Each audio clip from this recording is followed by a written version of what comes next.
from what I saw, and I'm sure it's happened to guys, even if you are totally on the other end of that political aspect where they're like, we're out for you, if you perform well enough, you become undeniable.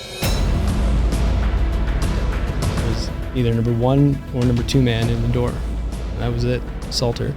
But I shot hard, and I was good at CQC. And they were like, this guy's good. And when I checked in at the squadron, like, everybody here's good. Like, you need to perform. But then I get a phone call from an ex-team guy, and he's like, hey, job opportunity, let's link up. But you're here for Vucic? I'm like, I don't know what that is. He's like, it's the president. You're here to assassinate the president. And then I look back, and there's a 20-year-old kid with a pistol right at my forehead, and I can hear, like, the spring in the magazine shaking, and his fingers on the trigger. And I was just like, whoa, whoa, whoa, whoa, whoa.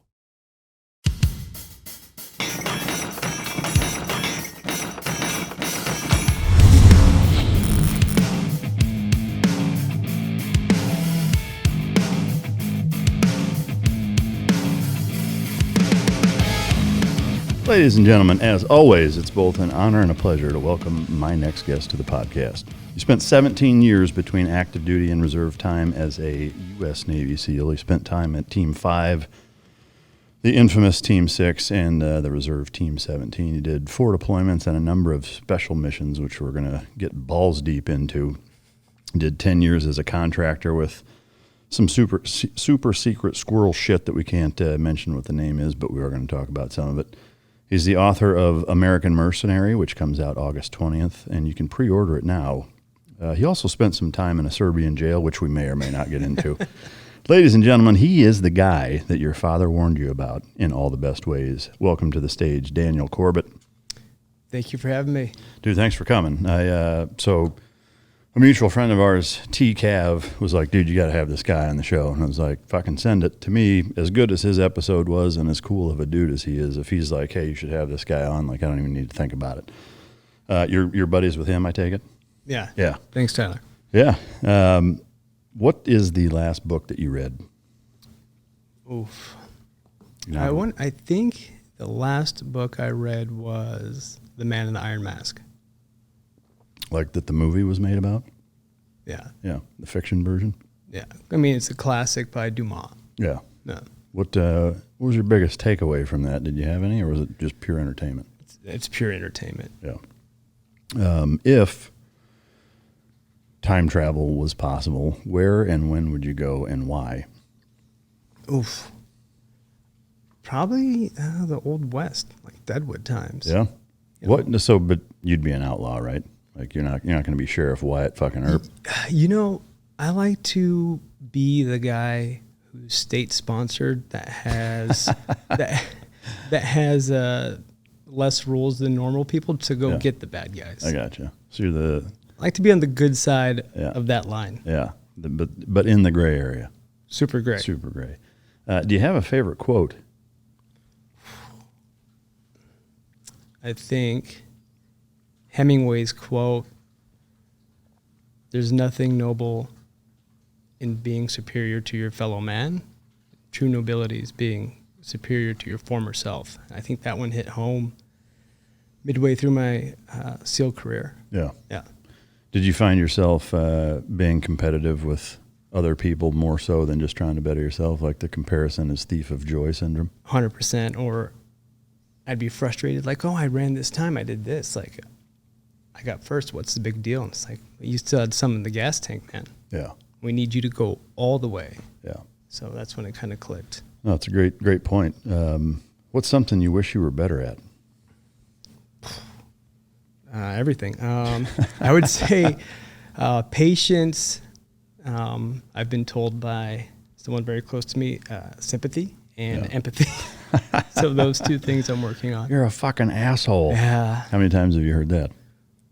I hear robot more than asshole. Yeah. Yeah. Just no emotion. EDC wise, what are you rocking? P365. Yeah. Yeah. Is it tricked out or is it totally stock? Totally stuck. Yeah. Are you? It seems like, especially like the further up you get in the hierarchy of badassery within the military special operations community, guys, there's not a lot of gray area. It's like, no, it's completely fucking stock, or it looks like a John Wick fucking orgasm. You know, like what, you're the more stock guy. Yeah. If I'm carrying my EDC and something happens, I think it's going to be so fast. Yeah. And if you had a red dot, you're not going to see it. Yeah. It's just going to be so quick and so violent and over so fast. And if it's not that, then maybe I wish I would have had the extended mag and the ported barrel. Yeah. No, I don't disagree. I mean, I carry a Glock 43X, but totally stock, same thing. I think, you know, as soon as you start messing with internals, to me, it's like modifying a car, like a performance car. It's like, it may perform better. There's a way higher probability it's going to break, though, too. 100%. So I don't like fucking with it. What's your morning routine? What time do you get up, and what's the first 3 hours look like? Oh, I kind of get up whenever I get up. I'm not a big alarm guy. Get up, have coffee. That's it. Get up, have coffee. Just sitting there? Do you meditate? Do you look at social media? Do you jerk off? What? Yeah, I think all at the same time. I have my coffee, and I would like to wait till I hit my window, and then I'll go on my run. Oh, I got you. So you run every morning? I took a hiatus. I ruptured my Achilles in October. Oh, no shit. Had surgery, and I'm about a month just out of wearing the wedge in my shoe, and then before that I was in a boot. So just getting back on my feet. Man, have you always been a runner? Yeah. Yeah. What's your fastest mile time? 6. Really? I wasn't like a crazy competitive runner, but I was running. Yeah, I was able to hold 6s. Yeah. Yeah. Where are you originally from? So my dad was in the Army. Was born in Hawaii, and when I checked into the SEAL team, they're like, "Oh, what's up, 575?" Because you're social. Yeah. There's numbers that indicate where you're born, and I'm like, I moved when I was 1. Like, I don't know the things, and I don't talk pidgin. We just moved around a bunch, and from 6th grade on, I was in Northern California in a small town called Galt, about 30 minutes south of Sacramento. Okay. Yeah. And that's where you spent most of your childhood, or the rest of it? Yeah. Yeah. What was it like growing up there? Cowtown, 25,000 people. I didn't make it hard to stand out at sports, right? So, yeah. So you were a superstar. I was a superstar football player, and then I ran cross country 1 year. Yeah. Very humbling. Yeah. What, were you going to say something else? No, very good. Do you have siblings growing up? Yeah, I have a brother who's 4 years my junior. Oh, okay. How did you guys get along growing up? Good. I think the age gap was big enough that there wasn't the competitiveness, but close enough to where we can have things in common. Did you kick the shit out of him? No, no, because I hit puberty like at 4. So I was I was the 6th grader with the mustache. Yeah, no shit. Yeah, it would have been totally unfair. That's fucking great. Well, that's kind of the point, right? Yeah. If you find yourself in a fair fight, you've done something horribly wrong, right? So that kind of backdrop of growing up that way, your dad was in the Army. Did he have a big influence in terms of your desire to want to serve? Did he bring you up with that kind of Army military mindset, or how did that work? No, he was just a super chill, loving dad that provided, and that was really nothing to do with my decision to join. Really? Yeah. Before you talk about that, what did he do, and what did your mom do? So my dad was HVAC, heating, ventilation, air conditioning, and my mom was a preschool teacher.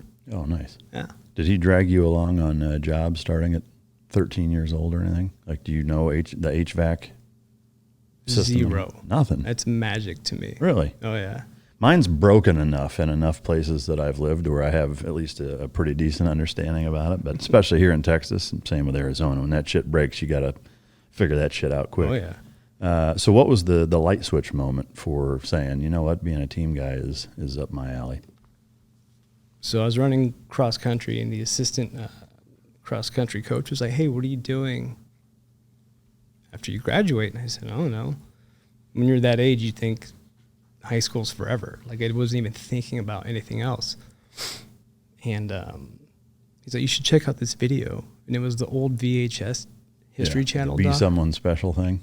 I think so. Yeah. And it had like the dudes in waist deep water just unloading on with their 60s, like chopping down trees, and had the super cool voiceover. It's like, in Vietnam, Navy SEALs had a 200-to-1 kill death ratio. And I'm like, oh my God.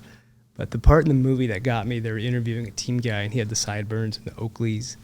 And he said, hey, it's not that we're that good. It's just that everybody else just sucks. And I'm like, okay.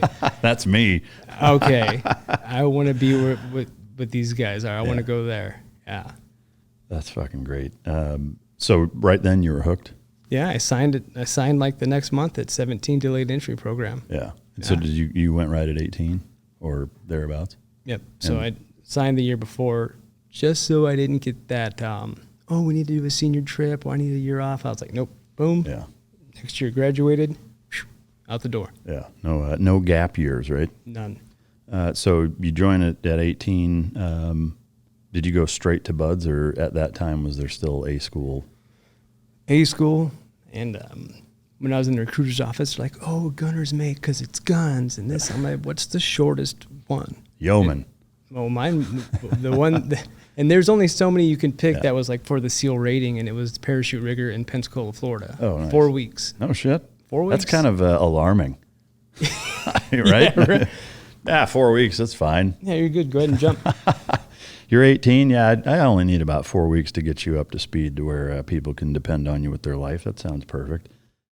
Guys, real quick, I've recently launched Patreon for the all-inclusive mic drop experience. This goes above and beyond just ad-free. Yes, you are getting ad-free episodes, but you're getting before and after bonus footage of myself and the guest in studio, in many instances outside of the studio, doing jiu-jitsu, dog stuff, car, motorcycle, recovery, fitness, lifestyle, all kinds of different things. All the different things that I have going on are included in that Patreon page. We're releasing content multiple times a day, every single day. And I want to offer that to you guys. Just go to my Patreon page. The link is in every description or any platform that I'm on, and come enjoy that experience with me. That content is for you guys. It's what you want to see. It's about you. It's about what world you want to peek into in terms of all the different things that I have my hands in, and we're bringing that to you guys just for you. And I want to take one quick second to just say thank you to everybody who already has signed up. Without your support, we couldn't do what we do for you. So thank you to you guys, and I look forward to seeing you in there. What are the two key components for canine success? That's effective training and proper nutrition. Fueled by Team Dog brings those two components to your family and best friend. The perfect nutritional balance that results in a higher mental acuity, energy, overall vitality, and even an improved appearance. Every product you will find in my company's store was born from the battlefield and not from the boardroom. Let my life's work help you become your dog's hero. How was that school? I don't think I've talked to a parachute rigger about what it was like actually learning that. Well, first off, the location kind of threw me for a loop because I was like, oh, Florida, I'll be in Miami. And then I got to Pensacola, and it was not Miami. Yeah. And everyone's like, welcome to L.A. Yeah. So, what are you, L.A., like Lower Alabama? I said, oh, yeah. No, the school was good. Me and the crew that were going to go to BUDS, we'd have our own little morning workout routine, and a lot of it was packing the chutes for ejection seats and inventorying all the stuff the pilots have on their vests, like the water packets and the flares and smokes and all that stuff. So it was just more checking expiration dates and packing chutes. And the one really good thing is a lot of sewing. Oh, yeah. Oh, yeah. So checking into the teams is before all the big tactical companies. Yeah. But you kind of got painted in a corner. Yeah. If anybody needed anything. Yeah. Like, oh, you're the seamstress bitch. Get over here. We call it needle pimp, but you can call it that if you want. I mean, I guess it depends on your mood, how many drinks you've had, maybe. Mm-hmm. Can you do like a 30-second elevator pitch on how to pack a parachute?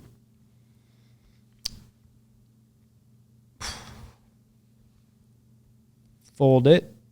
How do you fold it? Outside in. Kind of like zigzag, not just continuous. Like 1, 2, 1, 2, 1, 2. Roll it down from the top once it's long and skinny.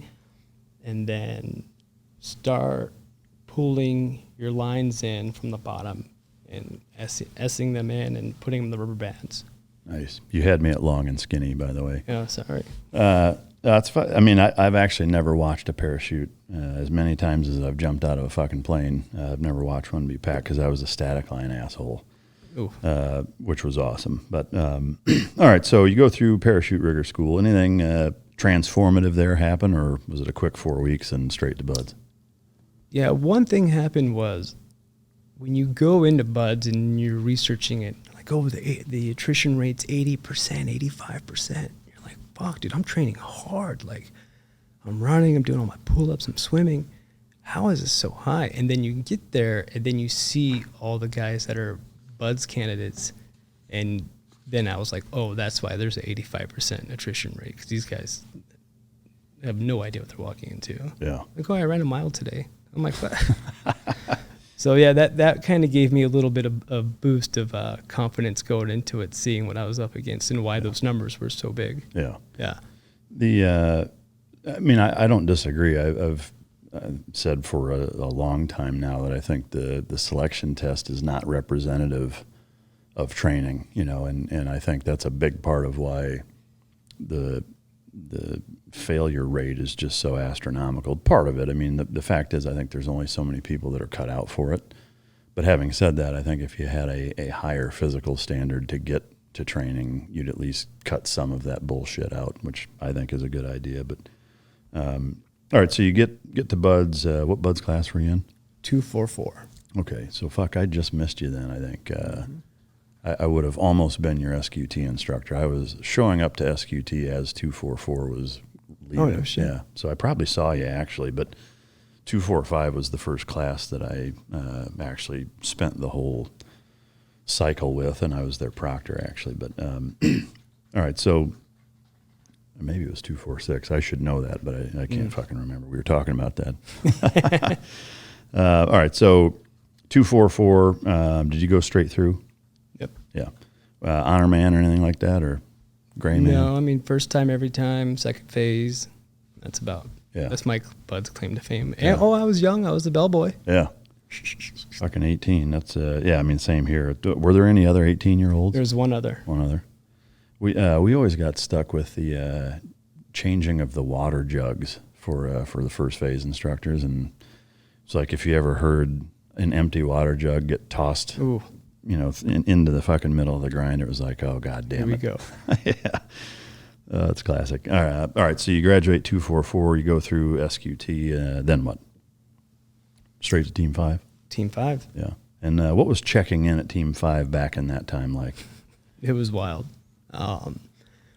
First off, my chief was Tommy Crimmins. Yeah. We had Kit Cooley, Tage Gill, Kevin Kent, all of those guys, besides Crimmins, are over 6 foot, over 230 easy. Yeah.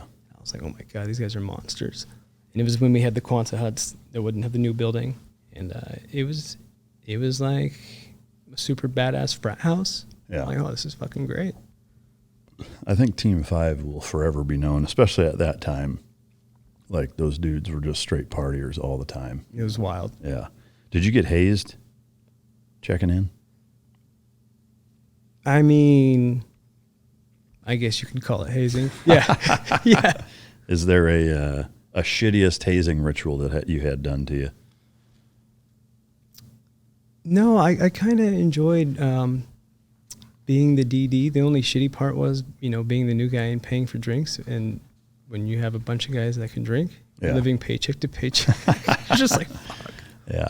Like, they never hooked you up to the mini blast machine or anything like that? No, I mean, we had to do naked sim draws on each other as a new guy, count off 10 yards, draw your sim round, pop. Shoot them in the dick. Mm-hmm. Yeah. How long were you at Team 5? I was there up until 2007, so 4.5 years. 4 years. And you did 1 or 2 deployments there? 2. 2. And where were both of them to Iraq? No, the first one was Iraq, summer of 2005. Yeah. And then after that was to the Philippines. Oh, okay. So your Iraq deployment, summer of 2005, that would have been a pretty active cruise, I imagine. Yeah, it was pretty good. And that was your first deployment. Yeah. Which, I mean, to me, one of the unique things about the SEAL teams, I think, contrasted to most military units is that even joining at 18, by the time you got there, like it'd been a couple of years at least, right? Yeah. You know, and there's a certain kind of linear ramp up to throwing guys into super chaotic, dynamic combat experiences, whereas, you know, an infantry marine, you know, could go from living in his parents' basement to Baghdad in less than a year, you know, which is, I think, a bad idea ultimately, in that I think it when you have an 18-year-old and you ramp it up that fast, I think that's why you see the problems that you see with guys coming back at such a high level. I think it's a big contributing factor. But did you find yourself feeling like, what the fuck did I get into? I'm overwhelmed. This is the lion's den, or did you eat it up and just couldn't get enough? Oh, I wanted to stay longer on the end of deployment. Yeah. Trade at the time and my platoon at the time, those guys had all just gotten back, and our workup was awesome. Yeah. They would put the leadership down. We're doing the IADS, land warfare, like dirty, you're calling it. So they would really push all of that leadership on us new guys, and really did a great job getting us ready. Yeah, it was cool. Yeah. So when you got there, you were ready to get your hands dirty. Oh, yeah. So I can get after it. What was the sit down, as far as when you guys got there? What was communicated to you as a young new guy, why you're here, what we're going to be doing, and kind of what the goal is? Was that communicated? No, I didn't really get any of that until later on in my career. It was like, shut the fuck up, do your job, take the shot if you need to. We got your back. Yeah. Don't be stupid. Okay, I can do that. Yeah. Yeah. Did you think about any big picture stuff, why we're here, what we're doing, what we're trying to accomplish? I was just so busy trying to be the best little new guy I could. I wasn't thinking about the politics or the macro strategy or any of that. Yeah. To me, as I get older, I become more and more fascinated with that prospect. Yeah, same. You know, is that, like, I think there's a significant component to the U.S. military that requires young, brave men to just go do what the fuck they're told, or it doesn't work. But as you get older, like, I've kind of come to the conclusion, like, man, I was a naive, deer in the headlights motherfucker that just really wasn't thinking about what the fuck we were doing, you know, which is kind of sad. But again, I get the whole big picture of it. What were you guys doing there? Was it mostly direct action type of stuff? Or? All DAs. Yeah. Mm-hmm. Do you know about how many you did? I think we did 124. Holy fuck, really? Yeah. And that was a 6-month deployment? Yeah. So, I mean, almost every day then. Well, I think that number got tallied when we hit like 12 houses one night. Oh, you know, so there'd be multiple because we get bad intel. Yeah. Give us the map of the house. In the middle of a field, we'd land, and there's 100 houses. Oh, yeah. Right? Like just old data. So we're like, I guess we're breaching all of them. So you're ding-dong ditching a lot of people. I mean, yeah, most of them were dry holes, yes, 100%. Yeah. I mean, that's a busy deployment. Yeah. What was your job platoon-wise? So platoon-wise, I was the ordnance rep, but, you know, on the ground, this was back in the day when they had initial entry team. Like, that was a thing. There's the first 4 guys in the room. You put your best 4 guys up front. But now these kids coming through training, they get such good training and such good workup that anybody and everybody, it doesn't matter where you are, should be able to do the job. Yeah. And I was either number 1 or number 2 man in the door. And that was it, assaulter. Were there a number of missions that were super dynamic in terms of gunfights? No, not really. I think the most dynamic thing was there was a Bradley at a checkpoint, I think on Route Irish or Route Michigan, I don't remember, and they couldn't see us, or there was down comms, and you saw the tank gun just. That's when I was like, oh, fuck. Where do you blow it up? Yeah. Yeah. But it didn't happen? No, thank God I'm here. Yeah. Well, I mean, they didn't fire at all. No. Yeah. But, I mean, looking down the barrel of that fucking sucks. Pretty dicey. Any of the houses that you went into, did you meet any significant resistance in any of them, or were they all pretty one-sided? Pretty one-sided. I mean, we weren't really doing combat clearance then, but we were still going pretty quiet. So we got most guys way off guard. Yeah. Yeah. Yeah. It wasn't like a Ude Use shootout ever. It was pretty much in and out. Yeah. In terms of catching guys off guard, were there any dudes that jumped out of bed naked and fucking tackled you, or any of your guys? Were there any instances like that? No, we had no. Everyone was pretty much asleep, or they were like just waking up, and we'd try to reach out and we'd handle that. But yeah, and so even like on the way out, not taking fire or anything, huh? Not really. Is there a strain? I'm assuming you did a lot of like sensitive site exploitation, digging through their shit. I'm always fascinated by some of the weird things that are found in people's houses over there. Are there a few things that stand out in your memory that you were like, what the fuck? Yeah, one where going back to like, why are we here? What are we doing? I should have kept it. There was a book in Arabic, and it had a picture of the globe, American flag, Israeli flag on fire, and whatever it said in propaganda. I was like, these motherfuckers really, there's people out there who hate us just because of our flag. Holy shit, like this is real. Yeah. That's when it started to like, okay. Really click what you were doing. Oh yeah. Yeah. Did you ever bust in on anybody fucking? We saw some people fucking. That was later on in my career in a different country. I think we let them just let them finish it. Yeah. No shit. Yeah. You let them fucking finish before you finished them. Yeah. Yeah. That was nice of you. Yeah. I mean, we're not monsters. That's fucking great. Yes. The stuff that you find propaganda wise, we took down this Scud base in northern Baghdad and found there were these murals like the size of the wall, right? I mean, like life-size murals.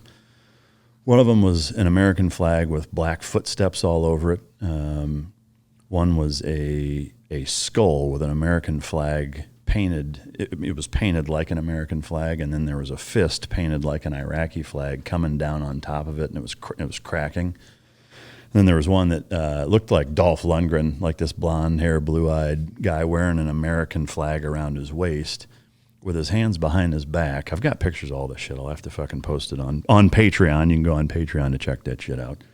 And so he's got his hands behind his back, American flag like showl or whatever, and then this Iraqi Adonis-built guy with an Iraqi flag wrapped around his neck, fucking choking him to death. And like shit like that was all. And this is at a military base, you know, so. It was really fucking weird and eerie, of course, but yeah, we saw some really, really weird shit because we were there right at the start, you know, like going through this. We were the first people to go through a lot of these areas as the U.S. military, so we found some pretty wild shit. But all right, so a dynamic and successful deployment, but from a getting resistance and getting into these gnarly gunfights, not significant. Coming home, it sounds like didn't lose anybody, no serious injuries. Nope. Just kicked a lot of ass and captured a lot of dudes. Were there any VIPs that you captured? Any guys you're like deck of cards guys or anything super high level? No. Yeah. Did you know who you were going after, like bomb maker, financier, what? I got a little curious once, and you know, hey, I want to go see the mission planning room and jog, and they were like. Everybody who's like E6 and above is in there too, and you got all like Air Force, Army, like everyone's in there. And like, dude, just go mount the 50 cals on the Humvees. It's like, all right, you know what I mean? Man, that's so wild. Like thinking about it now, just how compartmentalized shit is. As you guys know, sleep is a huge component to recovery and really all aspects in life, and it's something that a lot of us have struggled with, you know, for a lot of our lives, frankly. As you know, I've been a big proponent of Beam, which is a hot cocoa that you know you drink before you go to sleep, and it's helped tremendously in terms of hours of sleep maintained as well as the quality of sleep. Today, my listeners get a special discount on Beam's Dream Powder, which is their science-backed hot cocoa for sleep, and it's got no added sugar. Better sleep has never tasted better. As you know, other sleep aids can cause next-day grogginess and just make you feel crappy, but Dream contains a powerful all-natural blend of reishi, magnesium, L-theanine, and apigenin, also melatonin to help you fall asleep, stay asleep, and wake up feeling refreshed. If you want to try Beam's best-selling Dream Powder, get up to 40% off for a limited time when you go to shopbeam.com/micdrop, all caps, all one word, and use code MicDrop, all one word, all caps, at checkout. That's shopbeam.com/micdrop and use code MicDrop for up to 40% off. All right, so you come back, successful deployment, you do another workup, and then you go to the Philippines. Yeah. Were you working with the Filipino SEALs to combat Abu Sayyaf and the MILF, the Moro Islamic Liberation Front? Yeah, and the MNLF. Yeah. Pro National. Yeah. We were working with NAVSAO, they're Navy SEALs, and it was me and 3 other guys running an outstation in Holo Sulu, which is down in Mindanao. Oh yeah. Like way out there. It's pretty cool. We had we called it Castle Grayskull. It was just a cement building, gutted, no roof, or partial roof, windows but with no glass. Ran off a generator, and we were there with a SWIC team. And they had a Mark V out past the reef, and then you'd have to take a Zodiac, land on the beach. Oh wow! Yeah. There was only 4 of you. Yeah, 4 team guys. Where was the rest of your platoon? They were in Tawi, Oh, okay. and at the headquarters in Zambo. Okay. So what were they doing while you guys were down there? Same shit. working with them. Yeah. Any cool things of note during that deployment? Yeah. I got really into cockfighting, which is cool. With each other, or No, like actual? Really? Buying roosters, training them, putting the blades on them. You guys bedding. were doing that shit? I mean, I was. But it was against the Filipinos and their guys. We did work with some people, and while we were there, Gaddafi John Jelani was killed, so he was like number 5 on the FBI list. Yeah. Yeah. So that was cool to, be connected to that and help achieve that goal. Yeah. Yeah. So with the 4 of you, were you guys going out with these guys, or was it strictly an advisory thing? It was kind of weird because they sent me to language school. So I did 4 months of Tagalog. Dude, so did I. That's fucking wild. Yeah. So they're like, oh, Dan speaks Tagalog. He's going to go try to link up with the NAVSAO guys and their intel. And they're kind of in talks with Abu Sayyaf and all these groups. And then Dan can go there. I'm like, bro, I barely speak. I can ask where the fucking bathroom is. That's it, man. I can say good morning. And all how's your wife? Yeah. And they're what like, do you do for work? Yeah. And they're like, no, go. So we were like this weird little outstation with this mission that, okay, I'll try to get intel. And we'd go to cockfights and bet and hang out. And, yeah. So, I mean, with that, you were there for that. Was that the whole 6-month gig doing that, or? No, it was cool. We did 3 months down there, and then they're like, all right, pull chocks. Yeah. We're going to send you down to Cebu and stay at the Shangri-La Resort and train with their headquarter guys down there. Yeah. And how did that go? Stayed at a 5-star hotel and fucking partied. I don't know. Were you doing any training? Yeah, but it was like island time over there. Yeah. It's okay, look, hey guys, let's get this shit. Right. Call our contact. Hey, Tuesday, range, bring your guys. Monday night. Hey guys, we have some things. Maybe in 2 weeks from now. Okay, Christ. We keep, we got to tell the command hey, look, we tried. Yeah. Okay. They just kept fucking putting it off, and so you guys had a fucking paid vacation. Huh? Oh yeah, 100%. Yeah. Wow. What was the vibe and nightlife like in that area? In Cebu? Yeah. It was awesome. Yeah. It was awesome. Is there an American town you could compare it to? Like a Filipino version of Miami? Oh, yeah? Yeah. Fairly wealthy and... Oh, yeah. Yeah. Lots of all the Miami shit that you'd see, high-end clubs and hookers and... Yeah. Everything. There was a modeling agency right there, too. So, yeah. It was. Were there nice cars there? I think the nice car there would be a Suburban. Oh, really? Or a Tahoe. Yeah. Yeah. So you're not seeing Lambos and Ferraris and shit? No. To me, that's one thing that's fascinating. Even in India, there's guys with that kind of money there that'll be driving a fucking Ferrari in this just destitute fucking Indian town. You're like, what's the point even? You know, like you can't even fucking drive it fast on that road, you know, but he's got to let the people know. Yeah. Fucking weird. So you did that for the rest of the deployment? Yeah. Yeah. So then you come home and you decide you want to be a Jedi warrior, right? Well, I actually didn't know about the Jedi Order at all. Yeah. My best friend at the time's like, hey, I'm screening for this thing. You didn't know about it? No. Even then? No shit? No. Dude, how's that even possible? I had no That's idea. fucking wild. And he's like, hey, you should try out. I said, what is it? Like, oh, it's in Virginia. I'm like, dude, we live in San Diego. Yeah. Fucking great. Fuck Virginia. Dude, what are we doing? And I said, okay, I'll check this thing out. And got called up to the Master Chief office, gave me a packet, filled it out, and I put in the package and went down that path of doing the screening test and waiting for the cadre to come out and actually do the official one for us. Yeah. So, I mean, not knowing about it, I guess, were you maybe a little less nervous than had you known exactly? 100%. Yeah. You're just like, I'll give it a shot and whatever. Yeah, I think one of my blessings and my curses going into like not knowing about it, after I was done at work at SEAL Team 5, I wasn't a SEAL anymore. I was out in town. I wasn't really talking about work. I was just, being me outside of that. And that's probably why I didn't really know about it. I think at that time, there were some attitudes towards that command where I was or the people I was around that like were negative, and it didn't get brought up or put on a pedestal at all. So I was like, all right, whatever. But I remember going through Green Team, and there'd be guys like practicing going around invisible walls at Shaw's, getting ready to go do their house run, and I'd just be hanging out, sitting down, and the instructors would be like, "Oh, you don't care, you're not taking this serious," and I'm like, "Man, I'm just gonna go and do what you taught us how to do 5 minutes ago. Like, what you made?"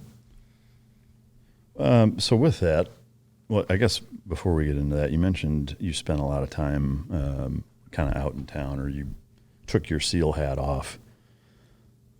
Did you have any like crazy hobbies, or were you just going out and fucking drinking and partying and shit? Number 2. Just fucking having a good time. I mean, I was 21. I was a SEAL. Yeah. I was getting paid. I was living off base. Like, I was living in San Diego, and I'm from a farm town in Northern California. Yeah. Yeah. Just living it up. So you go through Green Team, a little bit naive maybe. Did you make it straight through? Yeah. So one of the things, I never went, but that you hear a lot about is kind of the almost dichotomy of Green Team in terms of the, there's obviously the competency component to it, but there's a whole other side of almost political. Do you get along? Do you go out with the boys? Do you fucking play the game?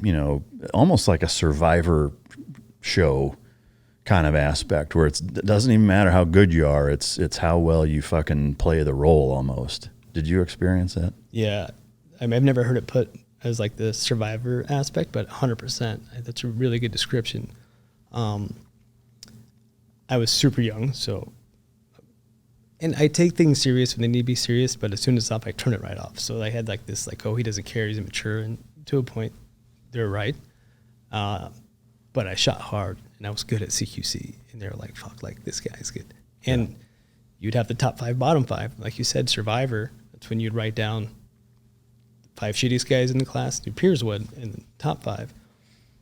And we'd go out with the boys, and they'd be like, yeah, dude, you can do both. You don't have to sit there and like drink wheatgrass and not go out to do well. You can like have a beer, eat a steak, go out, come home and work. Like, that's who I want to be friends with. Right. So, there's that. And it's like, why did you put him on top? Like, because I know he'll have my back in a fight or whatever. Right. Yeah. So super political, but here's the thing.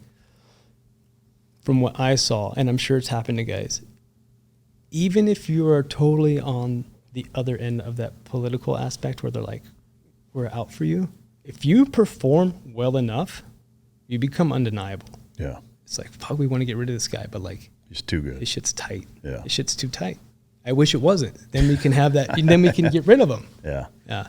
Because one of the things I noticed, that being at 3, working with guys that went And there were surprises on both sides of that coin. You know, there were guys that I was like, how the fuck did he make it through? Yeah. And then other guys where I'm like, dude, why are you back? What happened? You know, and they're like, well, I don't know. And I was just like, man, it's like it's this weird like Wizard of Oz thing as a vanilla side guy viewing it from an outsider's perspective. There's such a kind of an aura attached to it that it's just like, man, I don't get it, you know. And there's also, you know, I think there is some bitterness from the regular SEAL teams towards it.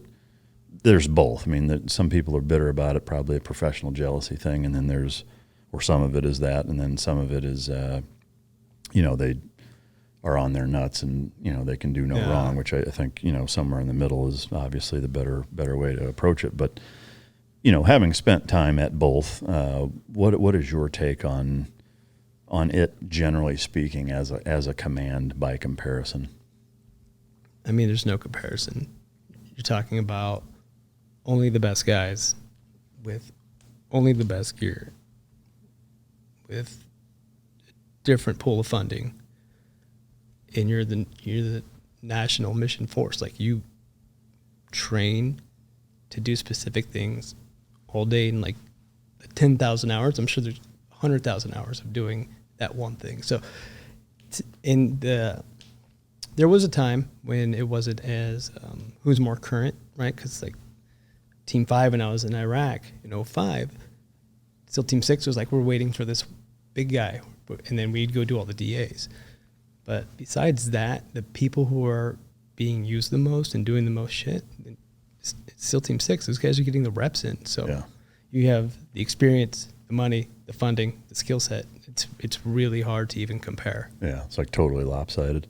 100%. Yeah. I mean, would you say, like, when you were at Team 5 doing, you know, 6 months of fucking 100-some DAs in Iraq, like at the end of that, whenever it was that your platoon at Team 5 was operating at its absolute highest level, if you were to compare that to any fucking group doing CQC at Team 6, is it embarrassing by comparison? No, I think if we would have had the platoon I was in at Team 5 doing CQC, we would do house runs, maybe B+ or B, and DEVGRU would be, or still Team 6 would be an A+. But you have to do more than that. It's so much more than just that. You're doing CQC, but are your shots like this or are they like that? Yeah. You know, and did you clear the house in a minute or 30 seconds? Yeah. That's double the time. It's only 30 seconds. That's double the time. So yeah, there would be a difference, but I think to the naked eye, if a layman was up in the catwalk watching, you wouldn't see it. But it wouldn't be that noticeable. But if you were a team guy, you'd be like, oh shit, that was tight. Yeah. That shit was smooth. Yeah. From a shooting aspect, were you always a good shot? Like, did you grow up shooting? No, I think that's why I'm a good shot. I didn't have Uncle Jim Bob trying to teach me how to shoot behind the shed. It was I've only been taught how to shoot by SEALs. Yeah. So that's a good point. I mean, it's kind of the same thing with a lot of women who make better shooting contestants, if that's a thing, if that's what you want to call it, or students, I guess. I don't know where the fuck I got contestants from. What is Price is Right? But there's no bad habits to kind of overcome.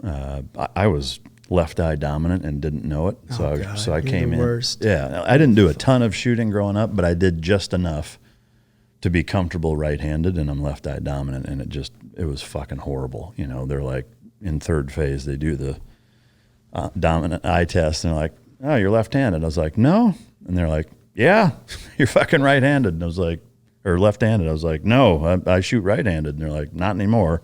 I was like, "Motherfucker." I mean, it was worse than learning from scratch, because it was. Oh, so you did the switch? Yeah, I had to. Yeah. It's like you can't shoot a fucking long gun right-handed when you're left eye dominant, and so it was a rough fucking few months. I mean, once it got to a point where I was comfortable, then it was actually kind of good, because starting to do house runs or shooting a 60, like, it was really easy to switch back and forth, going around different corners or in a vehicle. It didn't matter what side I was on. Like, I could shoot either side fairly easy, but yeah, at first it was horrible. But all right, so back to Team 6.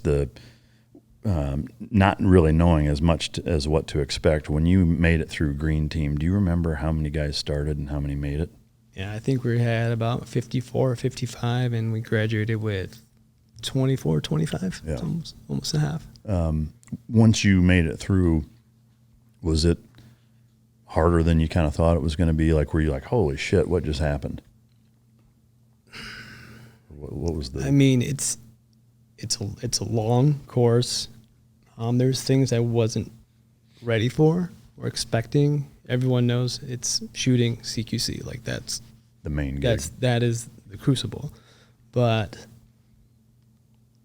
the jump schedule was insane. Yeah. Oh, wake up at 01:30, jock up, out of the bird at 03, get another jump in before the sun comes up, because those are night jumps, and then jump all day until the dust devils come in Arizona, because they'll come around 2:33, sometimes 4, and then just get beat down PT and try to get to bed by 8 p.m. for a month. Wow, every day. We had weekends off. Yeah. Unless you needed remediation, then you're back up in the sky. So yeah. That was brutal. Yeah. Yeah. Man. And I assume like you're ramping up the difficulty of the jumps. Oh yeah. Pretty significantly during that time. The cool thing about jumping is, everything you do as an individual shooter, you are your own, but you're also in a stack. You're in a team. You're in an echelon right or whatever. You're with people.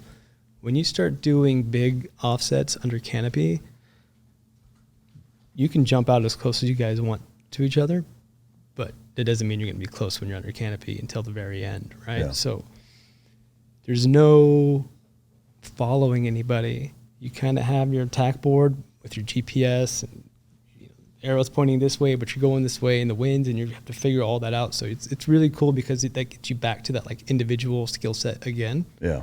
And then you can't imagine the sigh of relief when you're like, okay, I think I'm going the right way, and is that a light or is that someone burning the canopy? It's around nods and you don't know. Yeah. And then you hear like, and then you adjust your night vision, and you're like, oh shit, there's the stack.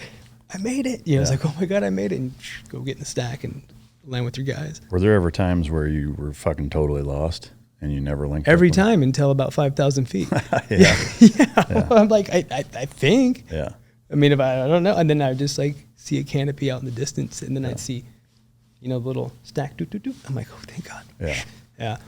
That's one thing that I think a lot of people don't realize. You hear halo. That's always the sexy term. It's like there's very little of that.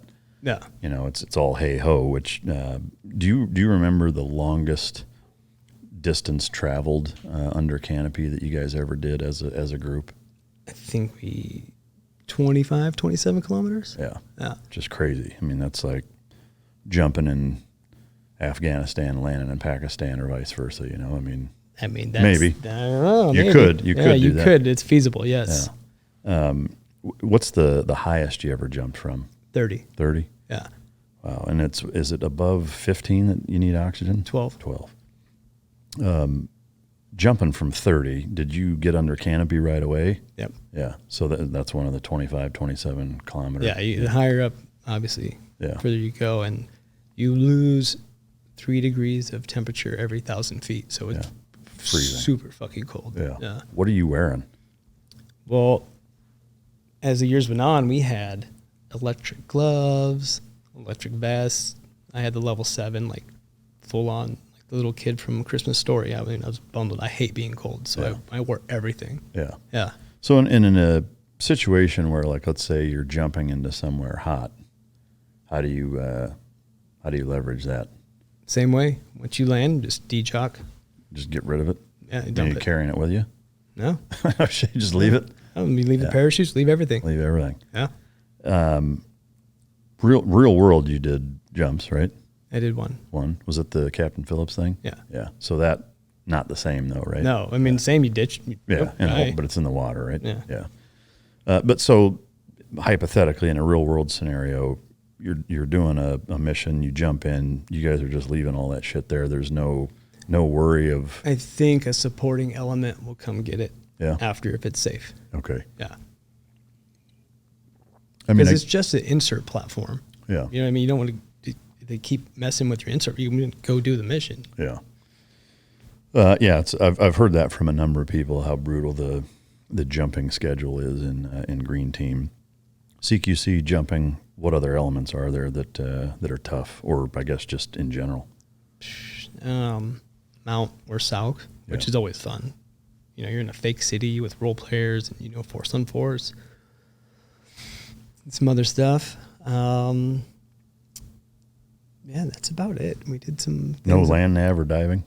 Nothing. Seems odd that there's not at least some of that. I mean, I get not being, weeks or months of it, but you'd think there'd be at least a little bit of that. I have no complaints. If I don't have to get in the water, I'm good. Yeah. Did you dive at all at SEAL Team 6? I did not. Not once? No. That's crazy to me.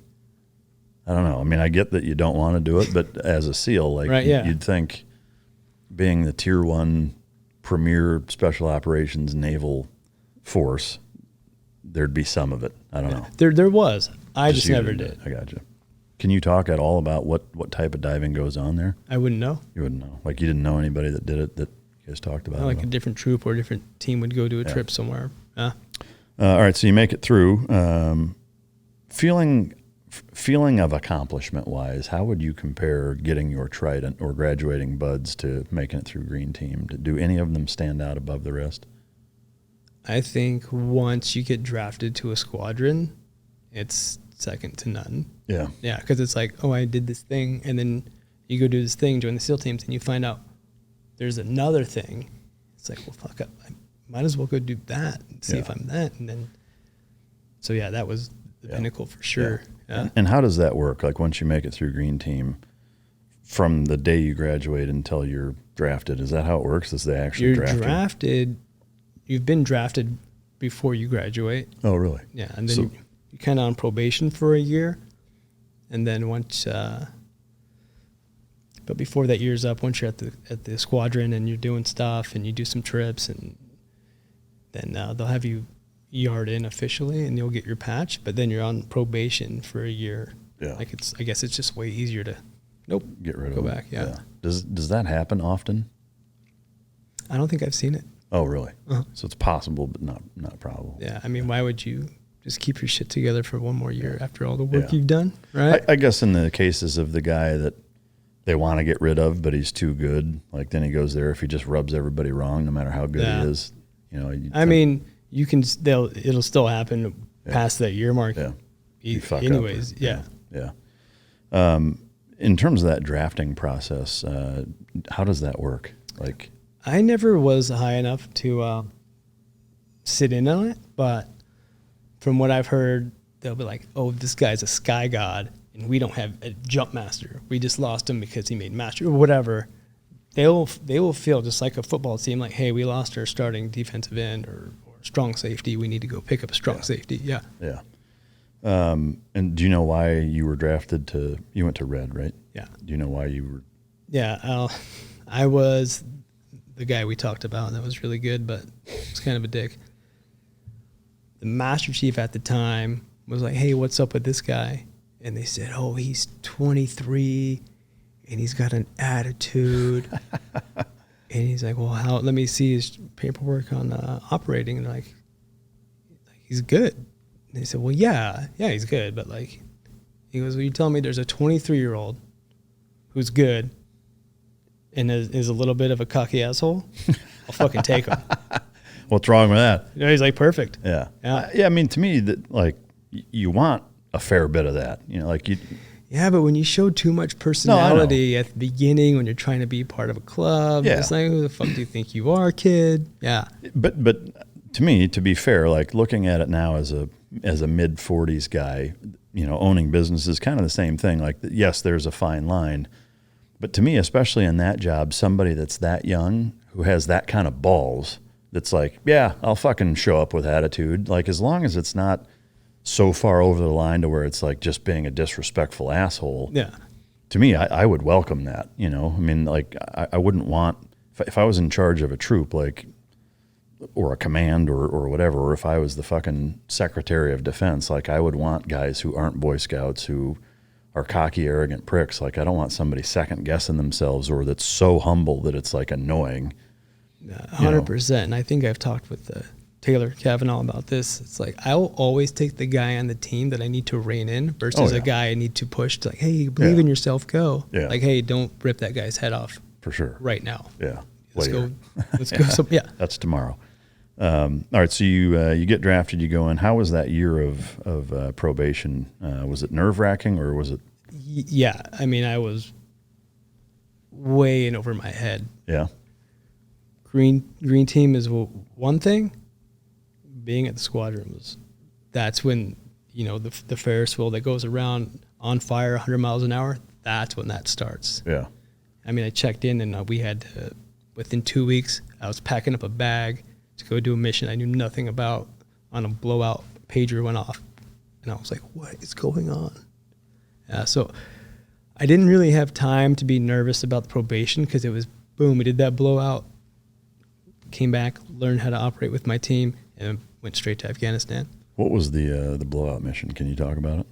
I don't know. I don't think so. You don't think you can talk about it? Yeah. Okay. Can you even in super broad strokes say like what kind of mission it was? Yeah, hostage rescue. Okay. Yeah. Did it go well? Eventually, yeah. Yeah. Well, there's no follow-up questions that you want to ask with that. I get it. So you do that after that where you're like, holy fuck, what just happened? It was wild. Yeah. Because you fly in on these certain platforms and, you're there, but you're not. I'm 23 years old. I'm like, oh shit. Like, yeah. I'm living the thing I saw in all the movies. This is wild. Yeah. But that's the one big thing I've heard description wise of Team 6 versus everybody else. It's so much more of what you think it's going to be than, there's glimpses of it in the regular SEAL teams, but it's not a full-time hair on fire Charlie Sheen in the movie, kind of lifestyle the way that it is there, at least it seems. All right, so you come back, you're training up with your team. Was there anything that stood out as a new guy in that first few months that was the most overwhelming?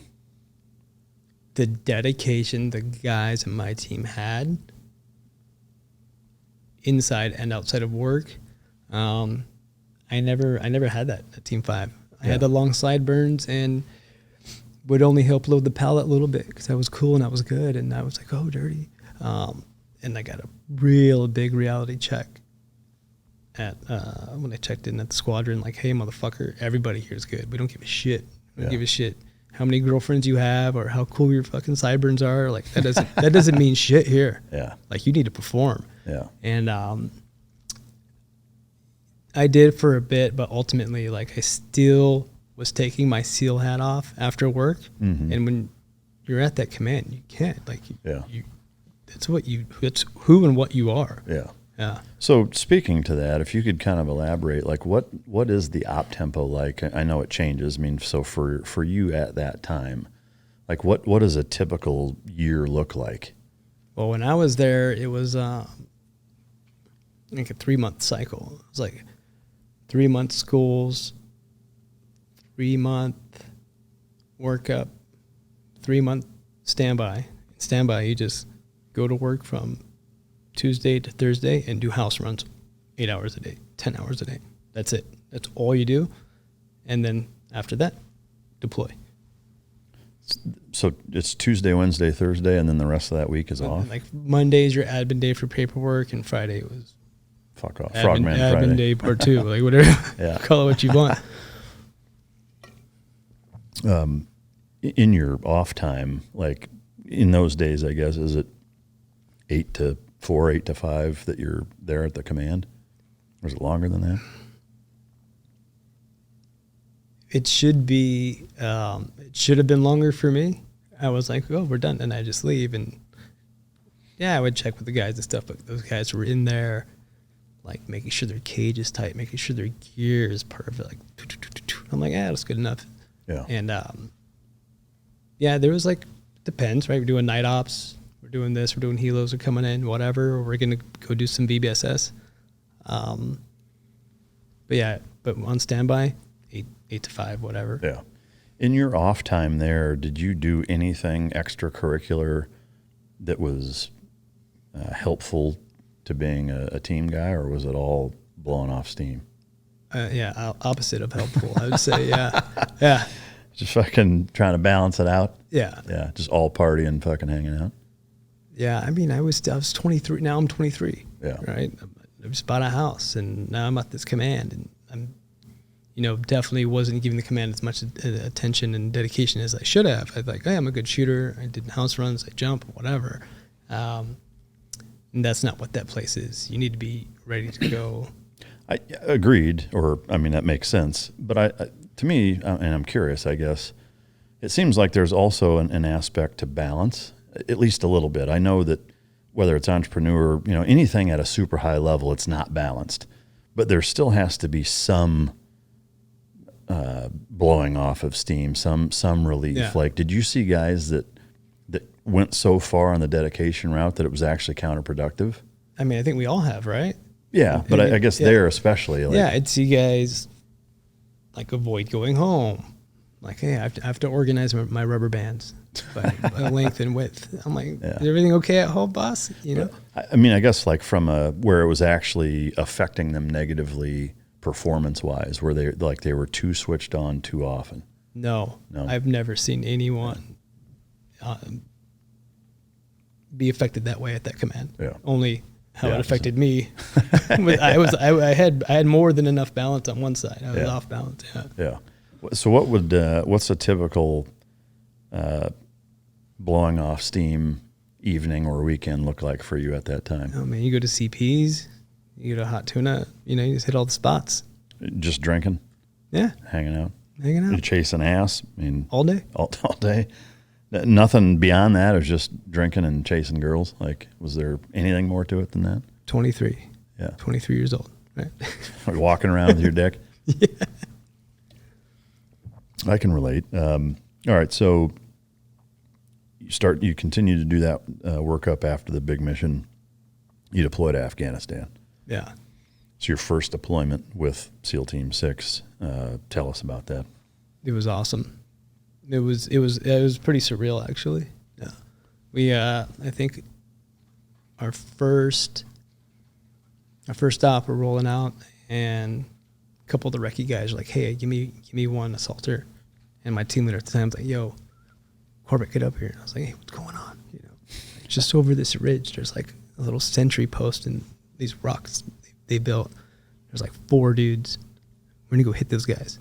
And I'm like, what? We're just gonna go up and shoot these guys? They're like, yeah. I was like, holy shit, this is fucking awesome. Are you serious? Yeah. They're like, shut up. I was like, super pumped. Yeah. Just out the gate. So they had you go do that? I went with them. Yeah. Yeah. They're like, just come. I mean, I didn't get any shots off. They had it, and I'm not one to shoot someone after just because. Yeah. So I was like, this is it. This is what we do here. Yeah. That was the first time out of the gate. First time out of the gate. Yeah. What was that mission? I forget. I forget. Do you know about how many operations you went on that deployment? Oh man, I would say we would go out 2 to 3 times a week. Yeah. Because it was like spring, summer, perfect time. That's when all the snow melts and all the bad guys come out of hibernation. Yeah, they're ready to fight. Yeah. What can you say? What area you were in, or at least region? I think that first one we were in JBAD. Okay. And what year was that? 9. Which, Afghanistan's kind of a strange, Iraq had waves, or it had times where it was exceptionally busy. It seems like for special operations, Afghanistan was kind of always that way. Like conventionally, it had ebbs and flows, surges and what have you, but it seemed like especially the Tier 1 guys, both, Team 6 and Delta, both were just doing shit all the time in their respective AOs. Is that a fair assumption? Yeah. Yeah. All right. So on that mission, on that deployment rather, being busy, are there any of the operations that you went on that stand out as being exceptionally memorable for any reason? Just the willingness of the Afghani people that we were up against, how willing they were to fight versus when you're in Iraq. I mean, we've hit houses in Iraq where guys would throw their guns down and cry, and people would come in over comms from the mobility. Like, hey, can you guys shut those women up in there? It's like, we can hear them on the street. Like, dude, there's no women in here. Oh, wow. And then you go to Afghanistan and you can be calling in AC-130s, dropping on them, and they're still running at you. I was like, oh, this is a different enemy. Yeah. These guys don't give a fuck. Yeah. Yeah. Did you guys run into either pockets or groups of fighters that were from total other regions that surprised you? I never did. I've heard guys come across Chechens and and Moroccans and Syria. You guys never did? No. Yeah. I mean, did you know? Like, were you 100% sure that was the case, or? At that time of that command, yes, the Yeah. intel was super tight. Yeah. So you knew exactly who everybody was. Yeah. Yeah. And that's when I started to get introduced to the aspect of caring about the mission. Why are you there? The impact on the area, who these people are, why they're important, why we're going after them. Yeah. Were there ever times where you questioned or doubted any of those things? Not while being briefed. I think this is the deployment after. We're in this house. We're going through all this guy's shit, and the guy's old, dinosaur, and they open up this footlocker, and someone pulls out this like old belt-fitted machine gun. I'm like, oh, why do you have this? And it's like wrapped in plastic. It has wax on it, and like guy's got like 5 guns pointing at his head. I'm like, Jesus Christ, all right, whatever, do what you guys gonna do. And the interpreter's like, no, he said the Americans bought this for him to fight the Russians. Wow. I'm like, dude, what are we doing here? What the fuck's going on? Yeah. Were there ever times where you felt like you guys made a mistake?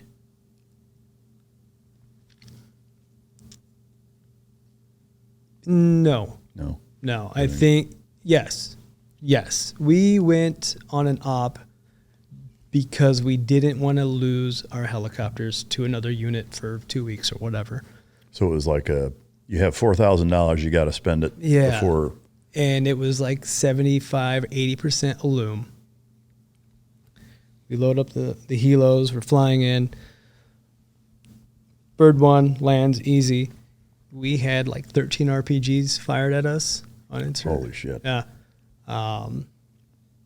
Guys were popping up out of the Carez tunnel system because you could see as plain as day because of the aluminum. And we go do our thing, get our target, hit the target, then we come back. And I even said something beforehand. I'm like, dude, that's really high aluminum. Like, oh, you don't want to get after it? We get back, and guess what the debrief point was? That was really high aluminum. Yeah, no shit, man. Yeah. I guess, I mean, to me, that seems like a tactical mistake. I guess not even from a morality standpoint, but were there ever missions that you went on, other than the one that you shared, about like, what the fuck are we doing with this old guy with the shit wrapped in plastic, but like made a mistake where it was the wrong guy, or you guys did something that you're like, fuck, we shouldn't have done that? I never had that feeling. Never had that feeling. I haven't been on the ground with guys who have. Yeah. I mean, to me, that's both reassuring and relieving to hear that, because there are plenty of instances where that's not the case, that is hard to kind of reconcile or even hear about. But and plus, I'm there to do a job, right? Yeah. And if I sit there and try to dissect every piece of intel on if that guy should have been popped or not, whatever, it's not going to do anything for me. I'm not going to run for Congress or try to change anything. I'm just going to do my job, leave, and that's that. Yeah. Well, plus, I mean, I think that's counterproductive in terms of doing the job. Like, that's how you get fucking killed, when you start doubting and hesitating and whatever. But all right, so that was a 3-month deployment, and you did one more after that. Yeah. Yeah. On that first one, still all DAs, most of them. Yep. Yeah. A lot of gunfights. A couple, not a lot. Yeah. Most of the guys were way cut. That now this time we've involved in our tactics, and it's very sneaky. Yeah. Yeah. So you were still catching guys off guard. Catching dudes sleeping. Yeah. Any weird shit that you ran into going through their stuff on that trip? I wouldn't say weird shit, but we've done on more than one occasion full-on call-outs where we're like, pull everyone out, like, hey, we're going to send this dog in. If there's anyone in there, the dog's going to get them. Everyone's out, and the dog would go in there, and that wasn't the case. And they just would be like, oh, oops, I forgot. Like, don't care about life at all. Yeah. And the dog fucked him up. Oh, yeah. Yeah. Was it ever a total, like a woman, a child, like a total accident, or was it just dudes that were kind of in the wrong place? Just dudes in the wrong place. Or one time we hit a target and there's this dude tied up to a tree with a chain. Like he was a hostage? I'm like, he's retarded. What the fuck? They just tied him to this tree. No shit. Yeah. How old was he? Like 20. Like, wow. Like just in like a little bowl. Like they'd been feeding him and shit. Yeah, I was like, okay. Dude, that's twisted. Yeah, wow. I was like, well. Did you guys just leave him there or what? Yeah. Yeah. And like it's like I don't know what ecosystem I'm stepping into. What if he's a killer, right? Yeah, who knows? No. Yeah, wow. Any, from a propaganda standpoint, hard drives, any things that were super alarming that you came across? No, and then again, as the cycle went, I became a new guy, and it was more like still above your pay grade. Shoot guns, good, go that way. Yeah. On it. Yeah. Yeah. Yeah, you're just a sled dog, basically. Yeah. Yeah. Did you have any specific skill sets, any of the schools that you went through that were not abnormal, but something that was maybe unusual? No, I mean, I was a breacher, so that helped on deployment a bunch. Sniper? No, it wasn't until later. Yeah. Yeah. Did you do a lot of breaching on that first? No. And like I said, it got to that was the point where it was like, can we do this with WD-40 and a long screwdriver? Yeah. But sometimes they have big compounds, the iron gate, and some guys are going over, recce's on the roof, pop, pop, pop. Okay, fuck it, boom, just breach it. Yeah. So you're good at breaking into shit. Yeah. Is that what you're saying? Oh, yeah. Yeah. And you've done some of that since then, right? More or less, yeah. Yeah. Yeah, maybe more. Anything else from that first deployment that stands out or that is worth sharing? No, I mean, one of our first ops, again, it was my first experience with an interpreter that had an ICOM radio and ICOM chatter. And we're walking in, we're doing this big offset because we want to go in quiet. And we're getting updates on the ICOM chatter. The Americans have landed. We see them. We're setting up the ambush. And I run up to the guy in front of me, patrol. I'm like, dude, we're getting set up on. I was press checking. I was ready. And he's like, bro, they always say this shit. They don't know where we are. But I was ready to fight. I was like, we're walking into a trap, and I didn't want to come over to the comms. Yeah. And I'd go ask everybody around me. They're like, dude, this is normal shit. And I was about ready to freak out. Were they saying that because they knew you were listening? They were just trying to fuck with you, or? Yeah, 100%. So they know that you're listening. Yeah. Yeah. You mentioned the dog. You guys used a dog on that whole deployment? Oh, yeah. Yeah. Do you remember which dogs? It was more than one, right? Yeah, I think we had Cairo and Remco. Oh, man. That's a fucking dynamic duo. Yeah. Oh, yeah. Were you there when Remco was lost? With Hatch? Yeah. Yeah. Yeah. Oh, yeah. On that, was it that deployment? And then the second one. Man, are there any dog stories that you can share from that first deployment that were amazing? Man, I don't know. I don't know if this is the first or second, but it was with Cairo, Will Chesney's dog. Go to this orchard, and there's a little 3-foot mud wall, goes down into a gully, back up, and an orchard. And ISR is giving us, there's two guys. And we're looking. And you got your night vision, and your laser's hitting the leaves, and it's just splashing, and you can't see shit. So Cheese pops open the strobe on Cairo, throws him on his way, and Cheese, that's his dog, so he's like, oh, he's on something. And then we heard boom, boom, 2 really muffled gunshots, and then Cheese starts calling back Cairo. You see the strobe going, but it's moving all weird. So we're like, fuck, dude, we think Cairo got hit, and he did. And bad guy he was on or near popped up, and he was literally 10 feet away, and he drew down on us. I threw myself down behind this little 3-foot mud berm, just unloaded on. Boom, boom, boom. As soon as he drops, a dude 5 feet from my left in the tall grass. He pops up, and then one of our guys just wraps around me because I was turning, wraps around me, and dumps him. And then Cairo finally gets back. Cheese and the PJ start working on Cairo. Kazovac, boom, get him out of there. So, yeah, Cairo definitely for sure saved my life, if not a couple other guys. Yeah, it's incredible. Yeah. I mean, obviously with, the dog connection and everything, I'm always, fascinated by and love to hear the dog stories. But, and knowing Will, he's a big part of the dog food company and a good friend, and he's been on the show, and man, it's neat to hear, guys that Another perspective. Yeah. From similar stuff. So, man, that's really cool. Where was he hit? Do you remember? I think like here. Okay. I'm like a dog anatomy guy, but like left shoulder blade-ish. Yeah. So it wasn't through the chest and I think out he in the had, neck? it was like a main body, but like obviously he didn't hit something too crazy. Yeah. So they got him patched up. I'm assuming he didn't come back for that deployment. Cairo didn't. I think Will did because Will and I, he didn't have Cairo, and I don't know which deployment was on, but he had a different dog, and we were going after these guys up this valley, and I had my saw. Oh, okay. And there was 4 of them. The A-10s couldn't get to them, and the sun was coming up, and we flanked them, and it wasn't Cairo, and these guys popped up, and they're like 70 yards away, and I had my EOTech on my saw, and it was game over. It was lights out. and Will had his MP7, was trying to get some shots off, but he had this new dog. It was like, it's like, oh, you shot everybody. Yeah. Sorry. Did the dog ever fuck any of you guys up? Did you ever see?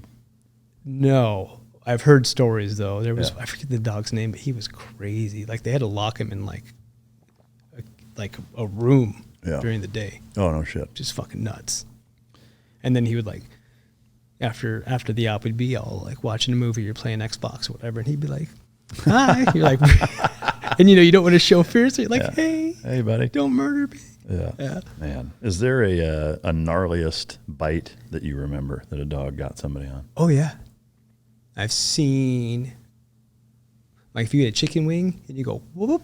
Yeah. I've seen that on a bicep, tricep. Yeah. And then I've seen a dog not quite understand to bite the arm and just go right into the stomach and just keep going. Oh, and then, like, the intestines and all the food and all the smells. Yeah, it was a good time. Did that guy die from that? He died. Maybe not from that. He but just died. He just died. He just didn't make it either way. Were there any other, not necessarily your life saved, but where you saw dogs in that first deployment, or I guess since we're talking about it, the second one, where they had huge impacts that you could kind of walk us through their actions on? Oh, man. You want to talk about getting some shots heard from the second deck, and it's not a traditional stairwell, like it's all cattywampus because it's made of mud, and you're like, you got the camera on the dog goes up, but like, I'm not going to let the dog go into a one-man gunfight. I want him to go first because he's going to flush somebody out, but like being number 2 man on a dog upstairs, kind of like, is like a super good tool, and then them sniffing out ordnance. Yeah. Yeah. I mean, it's countless. Yeah. It's amazing. They're amazing. Yeah. Is there was it those same 2 dogs that first deployment, Cairo and Remco? I think so. Yeah. Cairo for sure. Yeah. Yeah. All right. So anything else you want to share from that first deployment? I mean, I kind of mixed them all together, but no. Yeah.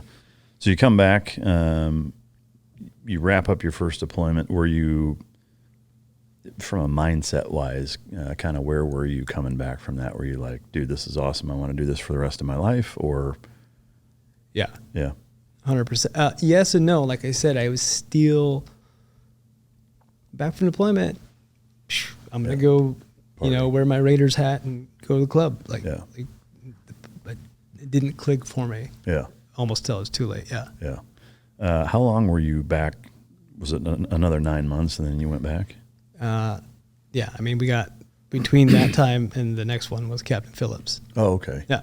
So the Captain Phillips thing, I've had a couple guys on, obviously everybody's experience is different.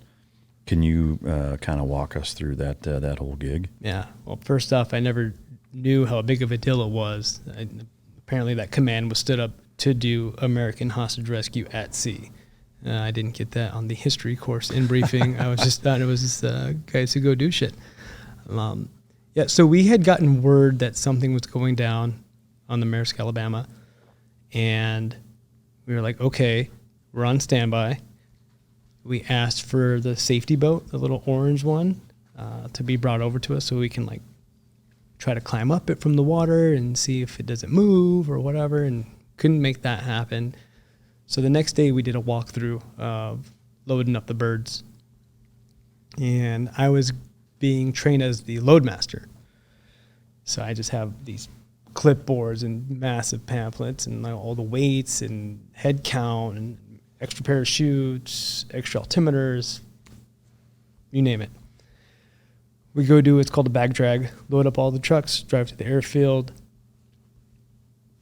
We get it done in the amount of time we advertised to POTUS, right? So, okay, that was easy. No big deal. Go home that day. We're on like extra standby, like we're on standby, but you're like, okay, this might go. And the next day, like at 07, pager goes off. It's like the code, right? You get the code and it's like, oh, this is a fucking real deal. Call up a friend of mine. I'm like, hey, here's keys to my house. I don't know. I'm going to be there. Just keep it up and running. I think I stopped by Subway and grabbed a bunch of sandwiches for everybody on my team. Walked up.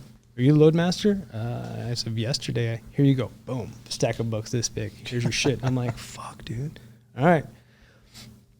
Load up the trucks, head out, and we get to the airfield. It's chaos. I can hear the boat team. They're like, hey, all the boats are way overweight. Okay, the boats are overweight. Okay, great. And then we start loading up, and I've got the manifest. I'm like checking off names and getting a head count, and then the top 4 of the entire command show up. And I'm like, oh, sir, I'm sorry, but you aren't on the manifest list. I'm like at E5, like, get the fuck out of my way. I'm like, oh, fuck, okay. There's 4 extra bodies on the plane now. Like, they're not going to listen to me. Yeah. And like, we need parachutes. So now there's 4 extra people, no extra parachutes, no extra altimeters, and I'm the loadmaster. I'm like, well, what's the point? Everything's overweight. No one's listening to me. Okay, they can throw these off the plane. It doesn't matter. So we load up. We get off the ground in advertised time. The planes are over. Everything's overweight. We're thinking we're gonna lose a boat on the drop. I think 14 or 16 hours later, we were up over the drop zone, and the USS Boxer. They saw us circling, and they kept trying to like get in the middle of our circle. And we had to tell them like, hey, get away! Like, we're doing circular shoots off these boats. Like, no one's steering it. You need to be way far away. And plus, we can drive the boats to you when we get there. Like, what are you doing? Finally get them out, and me and one other team guy, they told us, hey, you guys are going to jump with the boat squadron. You're going to jump out behind them and get your guns and do security. I'm like, okay. I mean, there's an amphib right there. I'm sure it's got Sea Whiz or whatever the hell else on it, but I'll jump out with the boat guys. That whole process, launching those boats at the C-17 is wild. Yeah. Because you're sitting from those little jump seats that fold out, little cargo nets, and you got all your shit on, and they do the first little tiny parachute, and it gets tension, and that first boat goes out, and it's like kind of just like lumbers out the back, and then it has a line attached to the other boat, and that one gets a running start all the way down the body of the plane. So you're like this far away. That Mark 5 was just whoosh, ripping past you. And then all the gray went, and then me and another guy jumped in. We were super scared back in planning that there was going to be sharks, and this was before we even found out he was on the rescue boat. We're like, do we get like anti-shark monitors and like chainmail dive suits and like do an underwater weld cut into the Maersk? But so there was that big fear of sharks, and I am terrified of sharks. So this is my first time jumping with the boats at the same time. Usually the boats land, they set up a certain direction, we circle over, link up.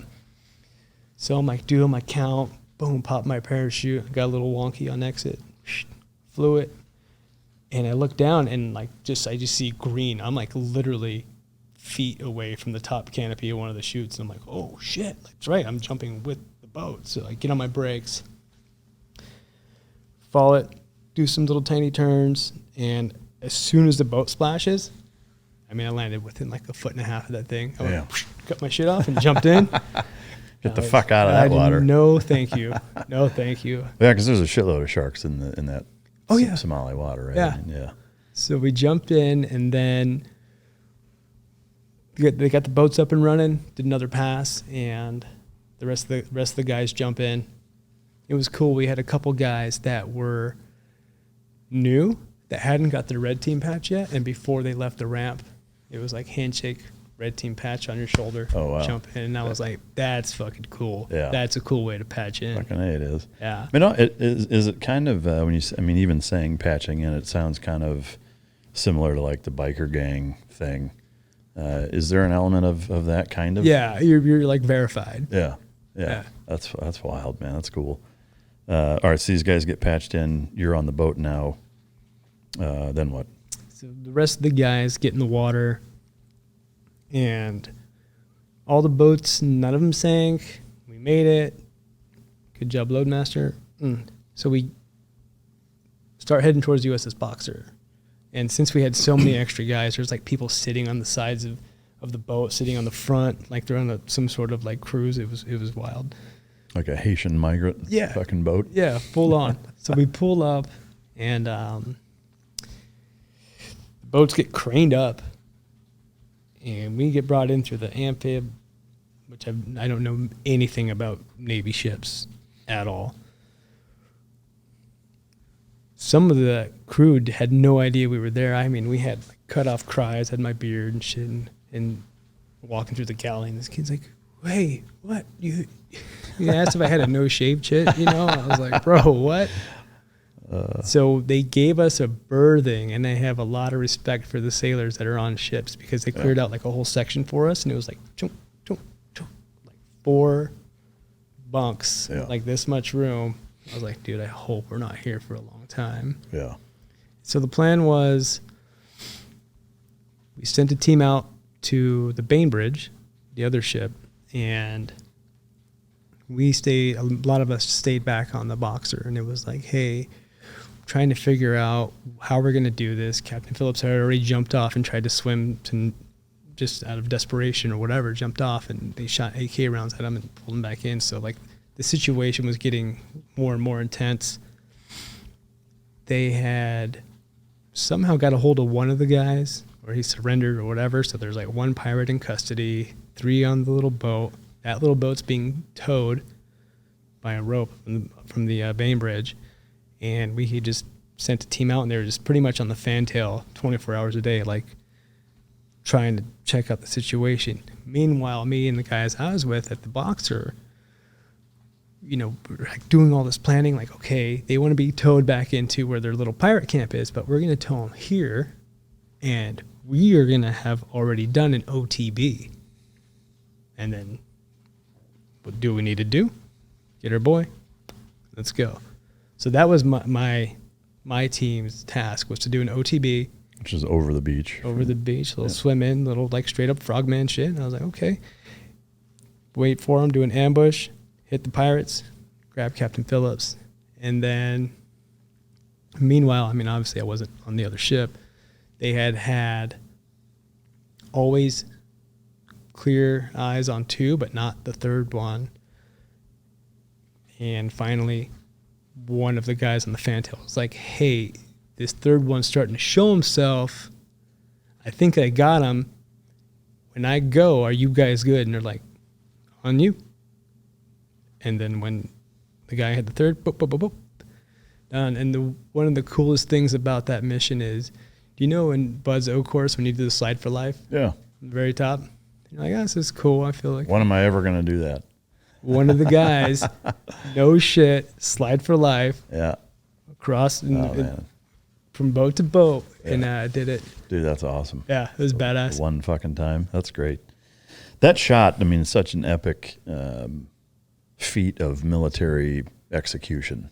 Yeah. I mean, the whole mission was, you know, the guys that did it. You know about how far the shot was?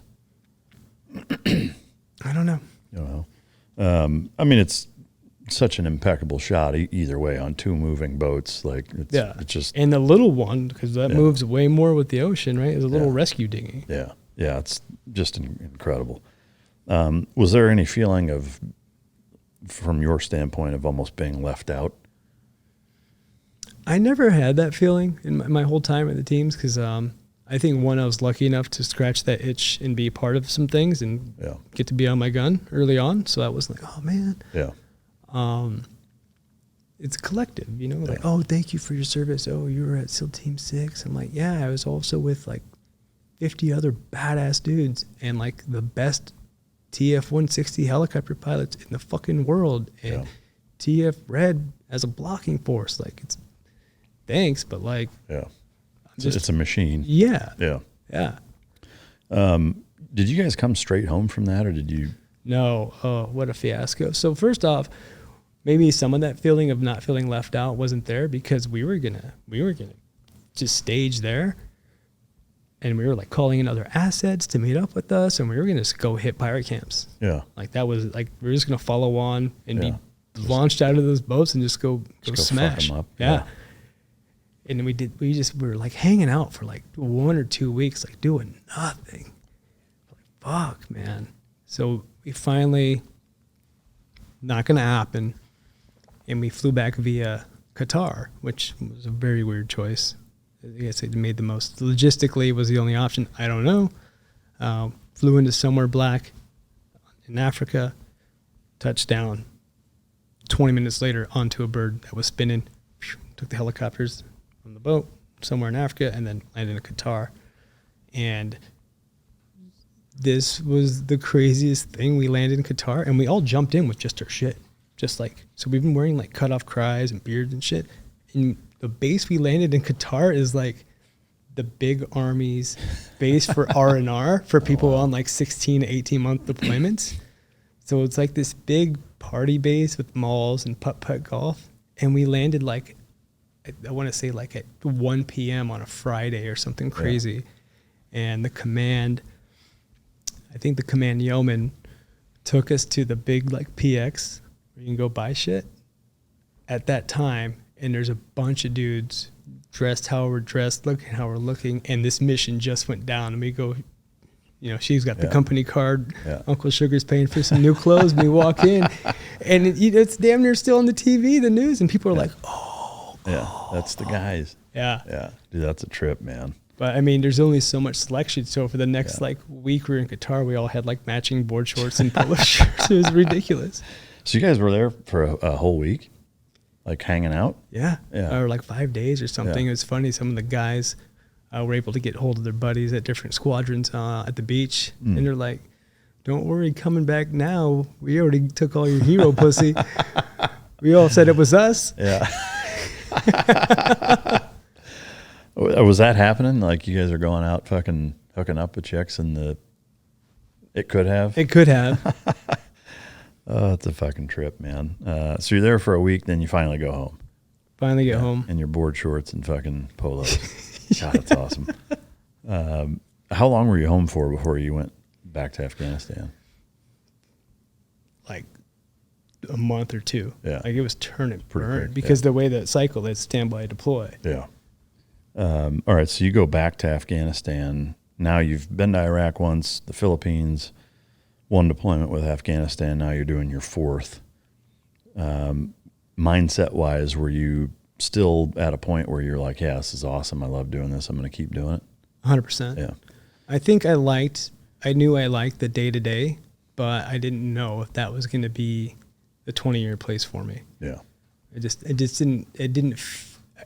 The guys who I saw that were there like that, I didn't see myself in them or like really wanted to. Yeah. Not that there's nothing wrong. There's just other endeavors I wanted to go explore. Yeah, I gotcha. All right, so you go to that deployment. Was it the same type of deployment? I mean, same mission set, same area, same... Full on. My team leader, I was supposed to get like bumped off to go support some other people at an outstation. And he's like, he fought for me. I think he took that, or we got someone else to go do it, and I got to stay with what was called the Strike Force, which, thank you. It was great. Yeah. Yeah. Was that operational tempo-wise similar to the first one? Was it busier? It was similar because it was the same time of year. The snow had thawed.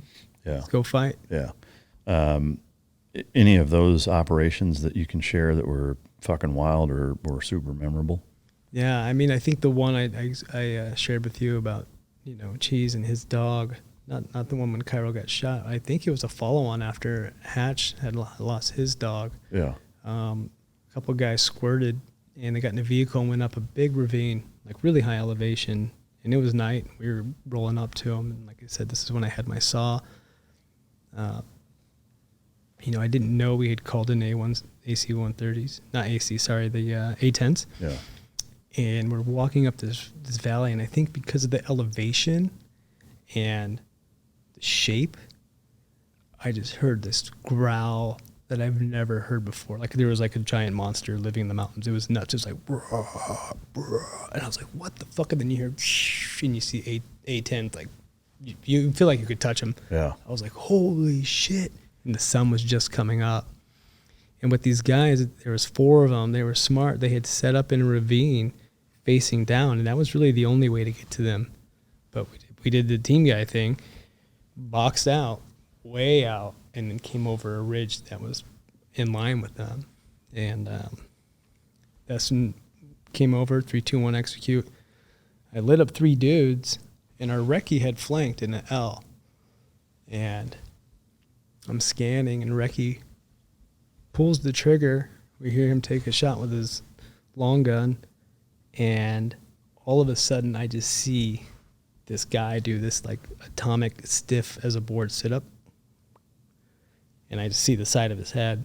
So what happened was recce had shot something that looked kind of, the guy was laying on his back, feet towards recce. Recce shot him right in the taint. No shit. Right in the taint. I think that guy had shot a couple guys in the taint that deployment. Like, what are you doing? Like, no shit. Yeah. So this guy does his sit-up. And then the recce guy told me this on the bird back. Guy does the sit-up. He puts his reticle right on this guy's face. And he has a reticle on his face. This is right when I lit him up with my A-dub. No shit. He said if he was zoomed in, it was just like, just disappeared. He said it was badass. Fuck, man. I said, that's pretty cool, man. So, I mean, thinking of the anatomy aspect of a guy laying down, so the recce shooter was essentially level with him. Yeah, so boom. Yeah, so he'd gone up into the ravine and dropped down. We were on the L. So do you know what round he hit him in the taint with? 300 Win Mag, probably something like that? No, because it wasn't like a long gun. It was probably 7.62. Either way, I mean, so getting hit in the taint, that's probably traveling all the way through your hips up into your abdomen. Oh, yeah. Maybe even for like... Yeah. Bad. Yeah. Super bad. I mean, to me, it's like... it reminds me of... I think there was a torture/execution tactic back in medieval times of like bending somebody over to the point where their ass is just straight up in the air and they're folded in half, and then they would put like a funnel in their ass and pour molten fucking melted metal steel, like they would melt steel and just pour it in there and kill them that way. Kind of reminds me of that. Like, it's probably a pretty similar fucking... Yeah, I think one takes way more effort than the other. That sounds like a lot of fucking work. Just well, yeah, they didn't have sniper rifles back then, so they had to figure out how to... But to me, it made me think of, like, that's probably what it felt like. I mean, getting shot in the taint with a fucking 7.62 round's probably not much different than getting a piece of rebar shoved up your ass. He didn't feel it for very long. Yeah. God, that's gnarly, man. And then you destroyed his face. Yeah. Fucking brutal. Man. Was Remco lost on that deployment? I think, I'm not sure which dog. Was that, I get him so, like, it's such a blur, but I think that's when... Do you remember the operation? Were you on it? We came to support after it went down. Oh, okay. Because we got like eagle down. We're like, what the fuck? Like, we never, like, you know it's a possibility, but you don't think about it. For one, it doesn't do you any good, and two, like, no, it isn't. Like, we're gonna go fucking smash dudes. We have night vision. We're better. Fuck you. Yeah. That's it. I mean, there's nothing else to think about. Yeah. And we were just like, what? And I think it was the other troop. And we just got on the birds. We're like, we're coming. And then it happened. I saw Jimmy getting patched up and calling Kazovac. They squirted, but we couldn't squirt too much because they were patching their guys up. We didn't get there fast enough. And I think that's the follow-on. Yeah. Those guys are the A-10s. Yeah. Man. Between those two deployments, did you guys lose anybody? No. Any significant injuries? Anybody that? Just the Hatch one. Yeah, that was the only one where you guys took heavy casualties. Yeah, I mean, we had, like I said, we had one where the 13 RPGs were shot at our bird because we wanted to not lose our toys to someone else. Yeah. But no, wow, we were pretty good. We had a couple good ones. One of them, we were walking across the fields, and the fields there have they're deep, so you balancing walking in, and there's this compound with a tower, and before that there was a little creek with palm trees. In the tower, you can see someone moving around, and I was middle of patrol, and as soon as the first half of the patrol got past the trees, the guy in the tower that had squares cut out on each side, so he had a 360 pano view, he started shooting down at my guys here, and I could barely see him. I barely had a shot on him, and I just start trying. I'm like, fuck, this ain't doing shit. We kind of consolidate to that same direction, and we were with TF Red, and the team leader I was with is like, you got that 240? He's like, yes, sir. And these guys are all fired up and awesome. They're not carrying our modified belt-fed machine guns. They're carrying the same ones you see mounted on Humvees. You know what I mean? So they're like, set that up. Start lighting up that tower. So this kid's just unloading. And then his buddy had the Carl Gustav. Get that Carl G up. He's like, really? We're like, yeah, really, motherfucker, get it up. It's fucking varsity time. And then they got a little team, hut, hut, hut, hut, hut. Because Carl G, the guy comes up, he's like, boom, chick, bam, does the whole straight up schoolhouse. Boom, boom, puts the dial, whatever it needs to go, locks it in, taps him on the head, back blast clear. Whew, boom, right in the pocket. I was like, damn. Then I was like, these are pretty good made structures because it's Still standing. Yeah, but quiet. Oh yeah. Yeah, that took care of it. But we're no, keep it going. Another one. He's like, really? We're like, yeah, dude, fucking really. Let's go. They're 7 pounds apiece. Get rid of the weight. Yeah. Just fucking same thing. Man. Back blast, clip, boom, and then we slowly moved up, and the guy had bailed out little low wall jump out the backside where we couldn't see, and apparently he was just a blob of mush. No shit. Oh yeah. Wow. Just the overpressure. Yeah. Do you have any idea what rounds the Gustav rounds were? Were they HEDP? I think they're HEDP. Yeah. That's such a fucking great weapon. I was a Gustav gunner, and I enjoyed the shit out of shooting that, and the versatility of so many different rounds that you can use. Yeah, they got the air burst. You can click at what yardage you want it to go. That's fucking badass. I mean, to me, one thing that I think is underutilized is actually the dummy round. Because it's a fucking 7-pound bullet. It's just a bullet, yeah. Yeah, Because I've shot those at an island. I'm like, dude, gnarly. We can use that. Yeah, it's a fucking dummy round. You could use this like a big fucking gun. It's crazy. It's such a versatile weapon. Man, that's wild.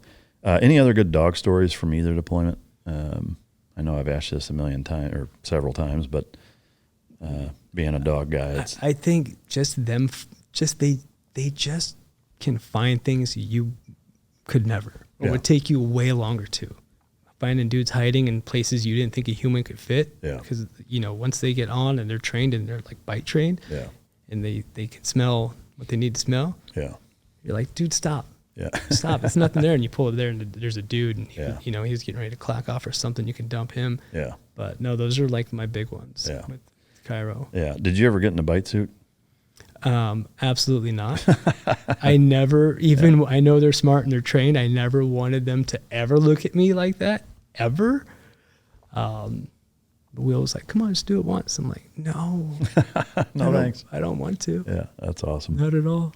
It's funny, some of the dudes that I've met, the shit that they've done, but are terrified to get in a bite suit, and vice versa. Yeah. It's like some guys like, yeah, I'll get in a bite suit, no problem, but then are scared to death of something. You're like, what? You'll do that, but not this? It's such a weird dichotomy, I guess. But all right, so you continue to do similar mission sets. You come back from that deployment. What changed in you that made you say, my time here is done? Well, it was also that combined with someone else saying your time here should probably be done. Really? Oh yeah.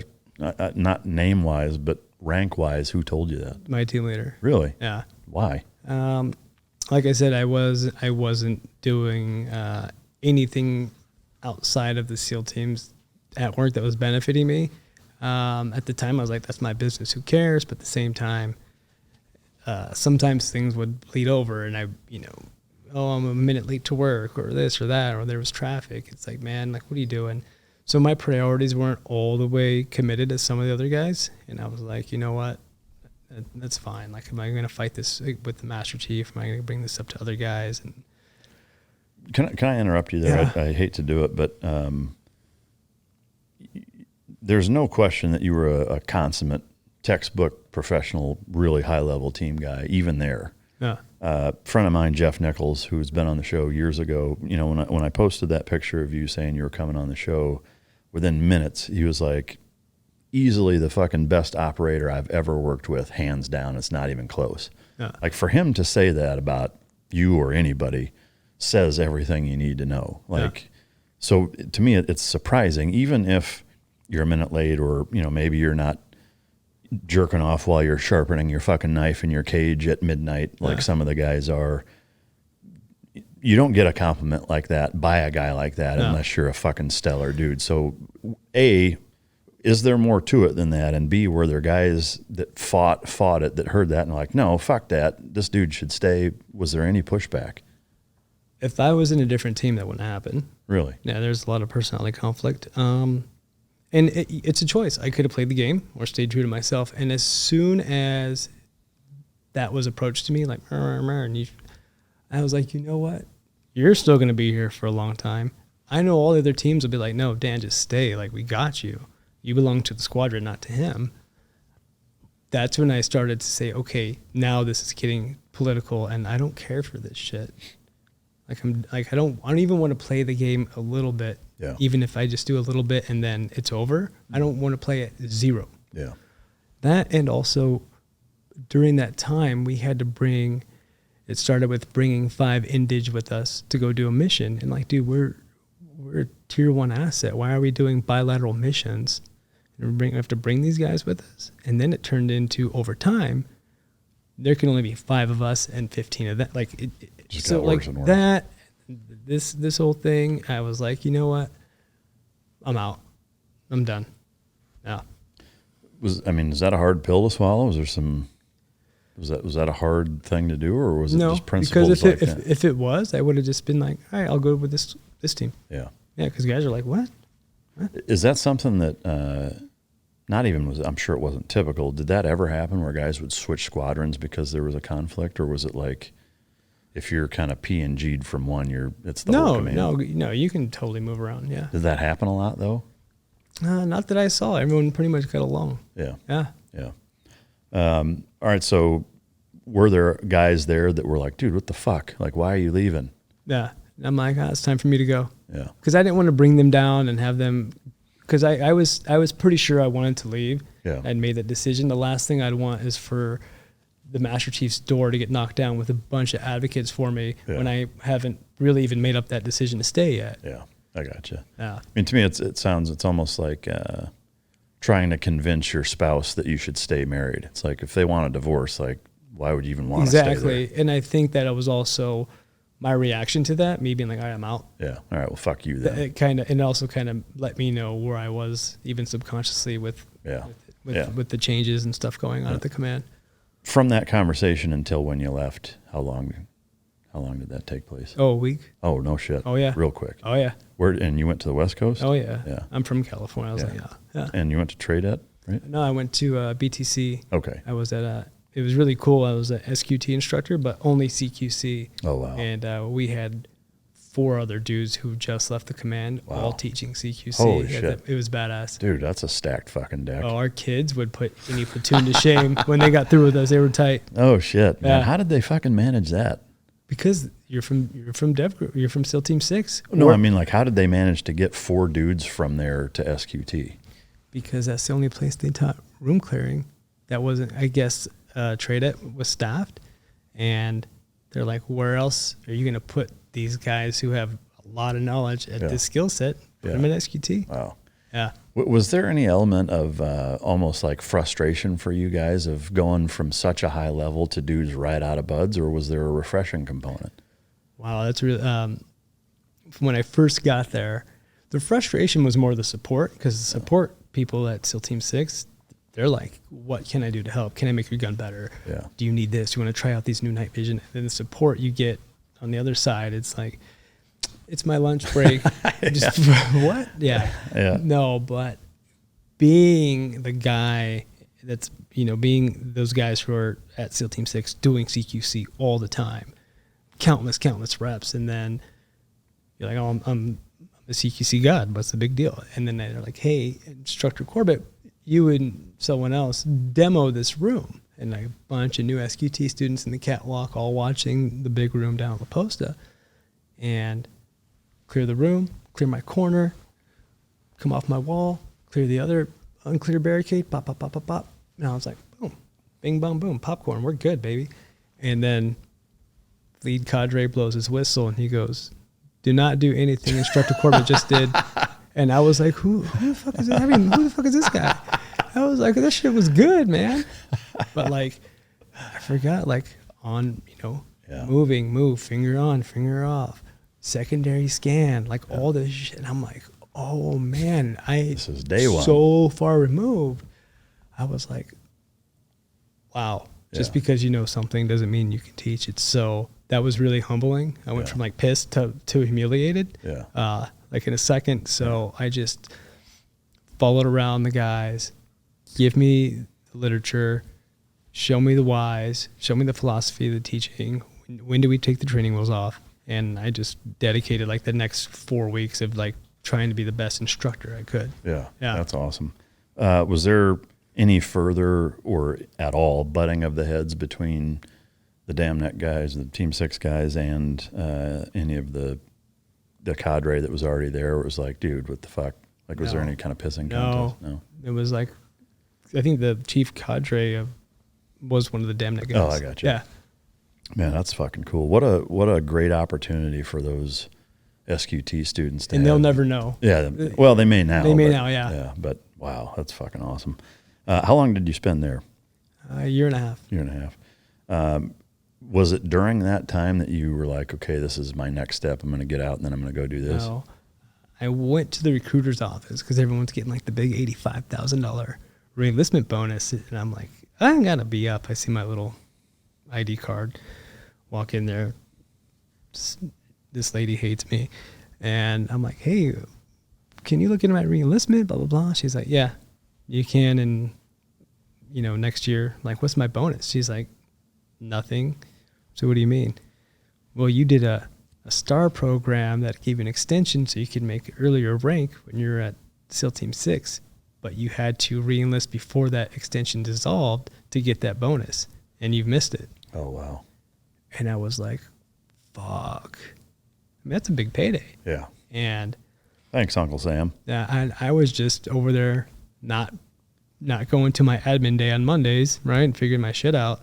And that boat had completely sailed, and I was like, I mean, I have to get out now. Yeah. Because, I was in my tier 1 timeout, which a lot of guys have been in tier one timeout for stuff. Mine was just more personality. Guys have gotten DUIs, whatever.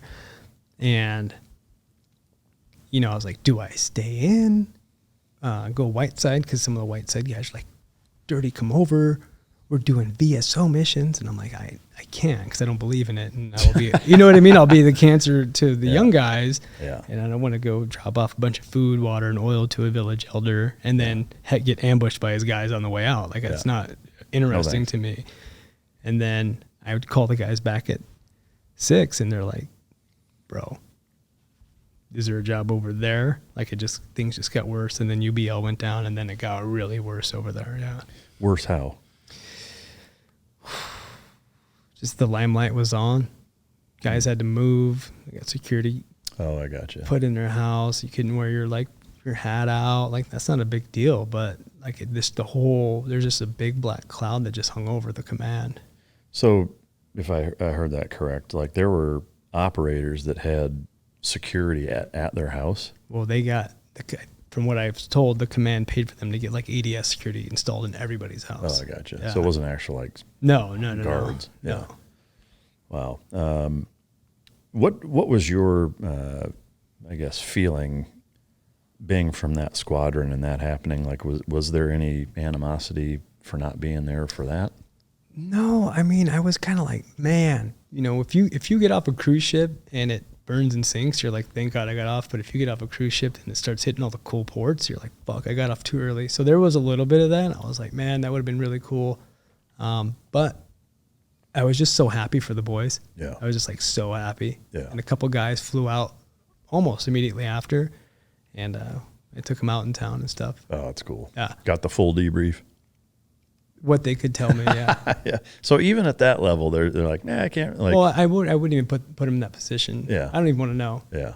Yeah. I guess for me being the nosy, curious asshole that I am behind this desk, like it would be impossible for me not to, at least ask, some things like the Benghazi thing as an example. We were talking before.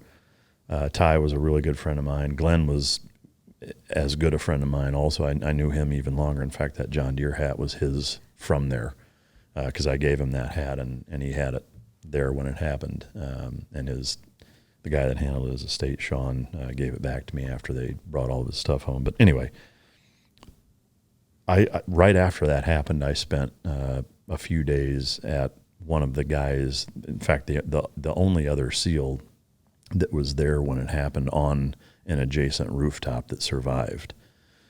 Nobody knows who he is. He's the main character in the movie 13 Hours, but like he's stayed completely the fuck off the radar the whole time. Like he just has no desire to, like nobody knows who he is kind of thing almost. And you may know him. We can talk about it afterwards. But anyway, similarly, like I spending a few days with him, like it was impossible for me not to ask him every fucking thing I could, because it's like two of my best friends are dead. You're a good friend of mine. We were instructors together. Tell me what the fuck happened, but so there was still even some of that for you that you stayed away from, just not wanting to put him in that spot. And I think the difference in that situation is if like one of the guys got hit and was down, then I'd be relentless. Yeah. Like, what happened? How'd it happen? I got you. What was the angle? What roof was he on? What staircase was he on? Like, what angle did he come from? Was that room cleared before? Did you drop a chem light? Like, I would dig. But if it was like, hey, jackpot, good for you guys. Yeah. I got you. That makes sense. All right. So you decide, okay, I'm not getting the bonus. Fuck this. I'm getting out. Yep. Now what? 100%. I didn't know. It's just like, fuck it. I'll get out and figure it out. Yeah. I didn't know.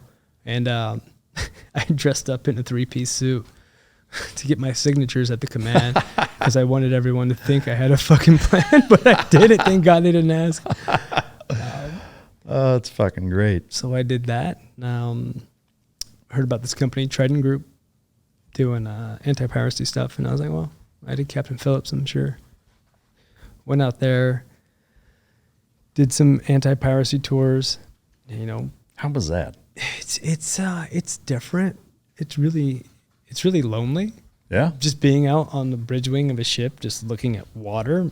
Like the ocean can make you feel small real quick, especially you're in the middle of it. But it was just like a bunch of guys that were a little bit older, haven't really done much, and I'm this like ex-Team 6 guy who's like stays on it and shooting, and these guys can't even put together their kit, or it's like hanging real low, and like loading the bullets in backwards. Some of them, there's some great guys there too, but I was like, what the fuck am I doing? Yeah. And you'd have the guys who are like, oh yeah, my secret wife in Bahrain, she's a Filipino, but I don't say that to this wife. And then you have the guy who's got like 3 ex-wives, and contracting pay gets renegotiated, and he's the guy that'll work for $150 a day versus what we're all fighting for, because he doesn't see any of that money anyways. He's got three alimonies, 6 child support. I'm like, oh, okay, there's got to be something else. Yeah. Did you get to light anybody up? No. Nothing. Just Nothing. standing Didn't there. see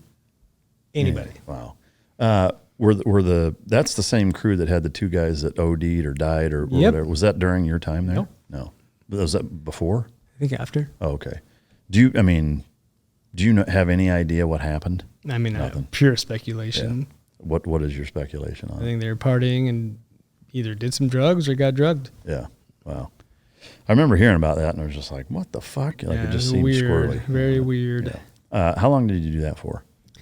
I did that on and off for about 12 months. Okay. And then during that time, I started to miss the boys and doing shit.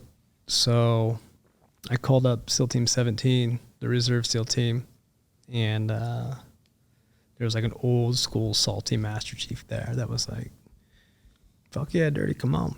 So that was cool. Started doing my drill weekends, and you don't have to deploy for like the first 5 years, but there was a Mustang ensign he was on the block to deploy, and he goes, I'm going to make a team. And he knew I had just recently joined, and he's like, hey, Dirty, I know you don't have to do shit for a couple of years, but I'm trying to stack this task element. Are you in? I said, let's do it. So we did a workup. It was cool. It was like 6 of us, and we got sprinkled in with an active duty platoon for certain blocks of training. And then we went out to South Korea to work with the Korean SEALs. Before we get into that, your nickname, call sign's Dirty. Yeah. Is that a hygiene thing, a sex thing, both? Probably a sex thing, or like an oxymoron thing. Yeah. You know what I mean? Like big guy, tiny. I don't know. So you're super clean, is what you're saying? I guess. That's fucking great. All right, so you go to South Korea, and cool happened there, or was it pretty run-of-the-mill FID stuff? It was cool to see, because when I see other people's militaries, and I go, do they have the same like pride? Like, oh, that guy's a SEAL, or that guy's a comp swimmer, or that guy's GSG-9. Like, is that a thing to them? And in Korea, it very much is. Yeah. Oh, yeah. So it's a big social status. Like, you're UDT? Oh, UDT. Yeah. Good. That's good. They're like, they know. So it's cool to see that. And, I took some Korean language course before and, kept on it. So I was able to communicate with the guys over there we're working with. So you speak Filipino and Korean? I could say I used to speak both of those languages. Yeah. Neither of them are super fluent at this point. No, not that much. How long were you there for? 6 months. So a standard pump, I guess. Yeah. Coming back from that, then what? Came back from that, and then it was just a problem set of how to create income. I really had like no solid plan, and I had an affinity for languages, and I knew the people over at the language lab because I had taken Korean and Filipino from them. And they had a deal. They were running out of funding because no one used them. And they said, if SEAL Team 17 will let you go, we can pay full orders, hazard pay, and for as long as the language is. And I said, okay, what languages do you have coming up? We got one in a couple months, Russian. Okay, so SEAL Team 17 goes, as long as Big Navy's paying for it, boom, 3-month orders to language school. And Monterey? No, the language lab in San Diego. Oh, okay. Yeah. And it was one-on-one with this older lady who was mean, but awesome. And yeah, she just hated me. Yeah. She hated me. You ended up fucking her, didn't you? No, God, no. No. I would try small talk with her, and she'd just sit down and start teaching. Like, she wouldn't even talk to me. That's fucking great. So, yeah, three months of Russian language school.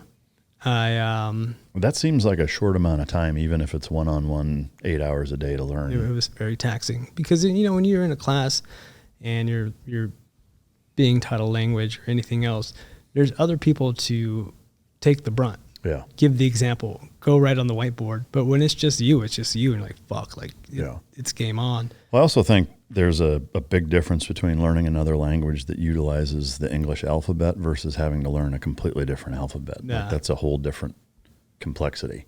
Yeah. Man, so 3 months, by the end of it, did you feel pretty competent in it? Or? Yeah, I tested. They go in a phone booth, pick up a phone. Lady says, hey, we're going to have a conversation. Do your best you can. Are you ready? You ready? And then she just starts speaking in Russian. So I got a 2-2. Oh, wow. Yeah.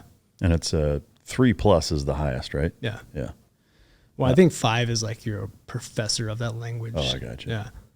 Yeah. So proficient enough to carry on conversation. Can you still speak Russian at all? Same thing. Pretty spotty. I can trudge my way through. Can you read it at least? Yeah, I can read full Korean, full Russian. Yeah. All right. So once you finish that, you get a 2-2. Then what? Then I go back at the command. I'm like, you got anything else? You got anything else? You got anything else? He said, yeah. Well, no. I said, what do you mean? They go, well, no one's ever went to sniper school as a reservist. I'm like, hold on, who's in charge? Some of my buddies were in charge. I said, hey. He's like, yeah, just come down and shoot your qual.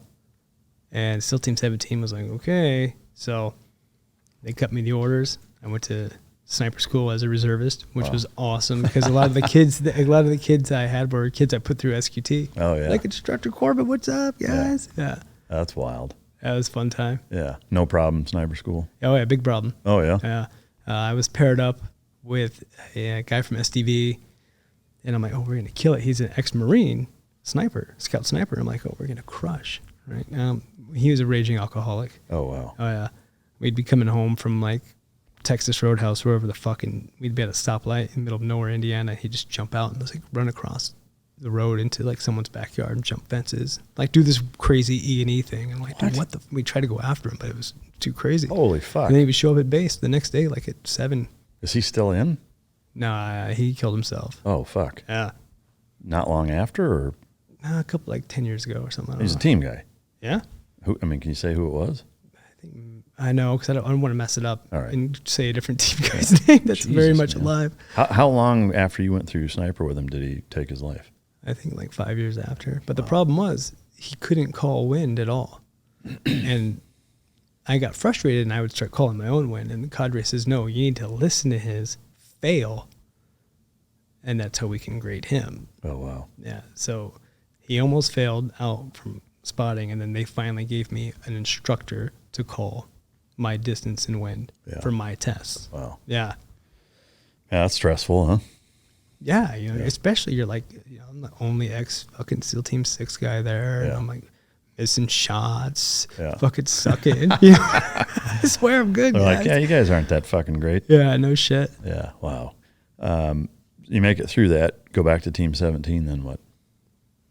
Well, I had gone through a certain course. I can't really talk about it. And there's another level above that. And they're like, hey, we want you to go to that one and then be the guy who runs that department. Does it start with an A? Yeah. Yeah. Right.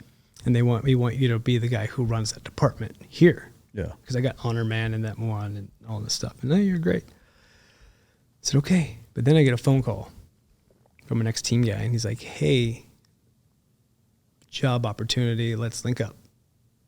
Okay. We go link up, have dinner.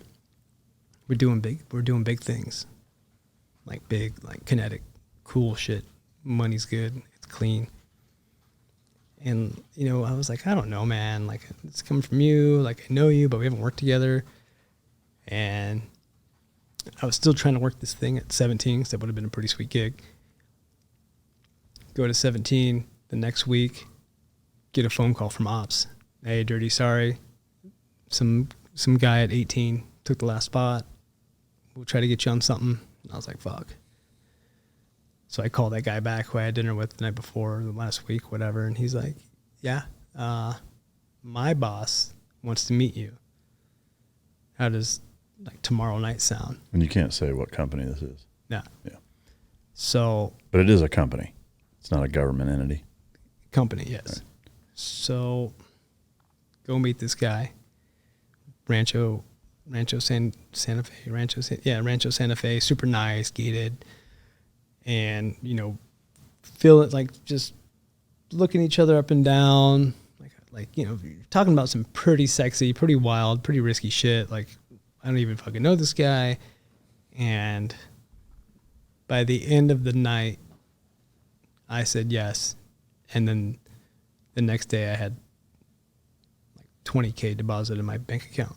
No shit. And the next week we're on a plane. Yeah. Fuck. So He put his money where his mouth was. 100%. And that's why I was like, okay. So then I was like, okay, here we go. Like there's something here. Something is real.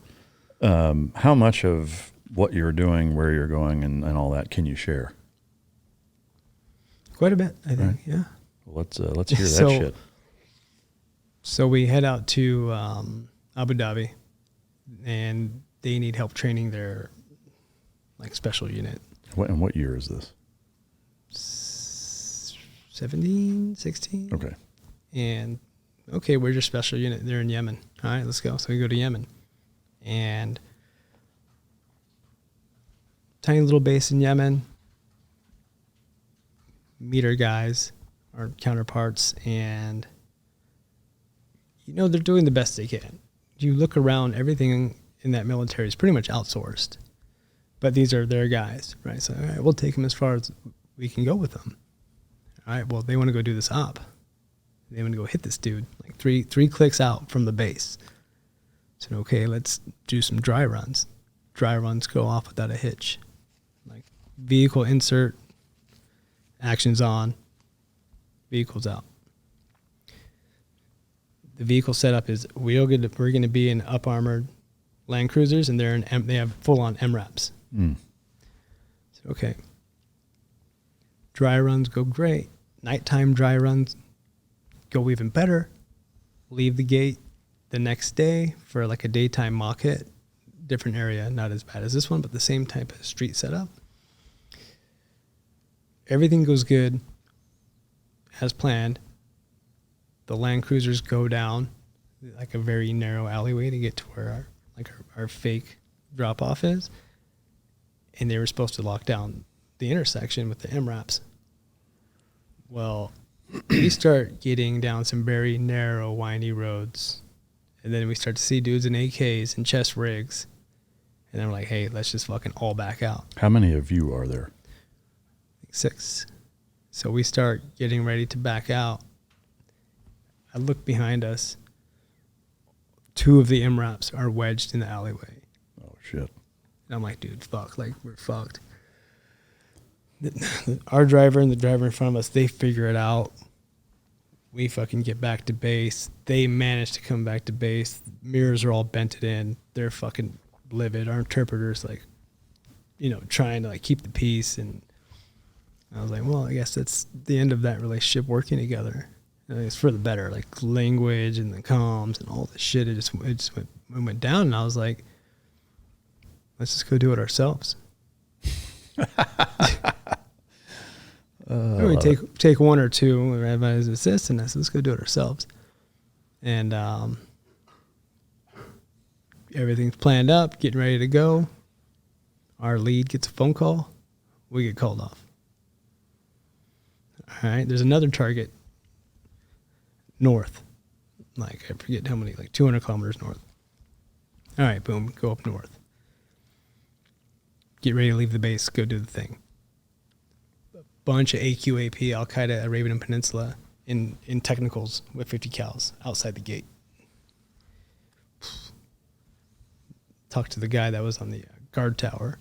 Comes down. He's like, yeah, these guys know you're here. They know someone's coming out the gate. And what had happened was there was a dude walking around the base handing out water. A kid. You know how it goes. And he's like, oh, these guys aren't from here. And they call their uncle, whatever. And I was like, we can still do this. There's a gate on the other side of the base. So at night, here's what we're going to do, guys. The next night, we're going to call in the birds like at dusk. They're going to land. We're going to get on the bird, let it spin up, all the dust, and we're going to get out and get in our cars with all the fuses pulled and drive to them and do a false extract.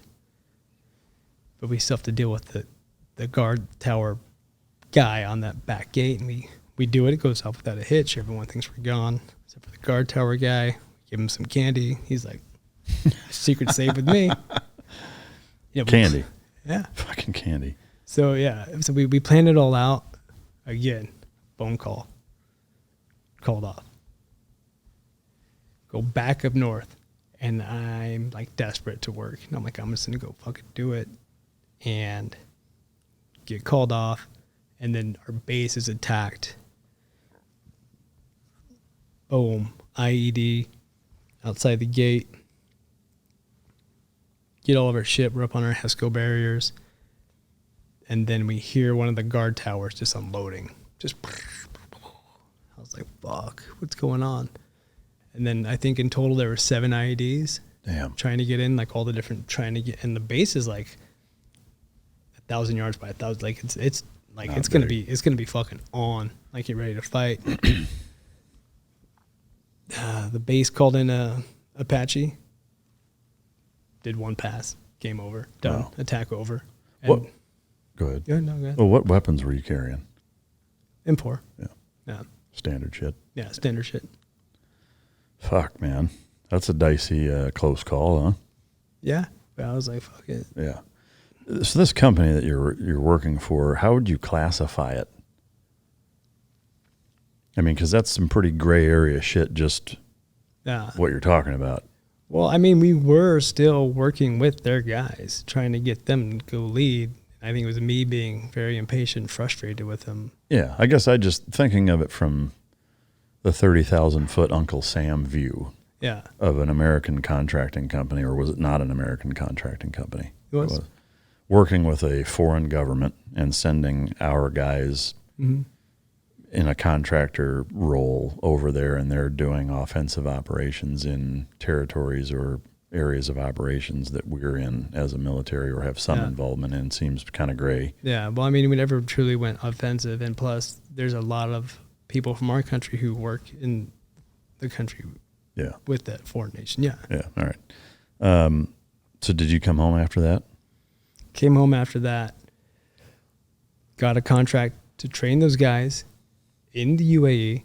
Like, trying to do it on the battlefield wasn't the right thing. We all came together on that. Okay, a couple months later, we're back in UAE with a select group of guys, and we're just training. They gave us 20, like all 20s going to make it through, and the first 2 weeks we're just doing physical training with them. And you got the 10 guys that stand out and 10 who don't, and like, you guys are out.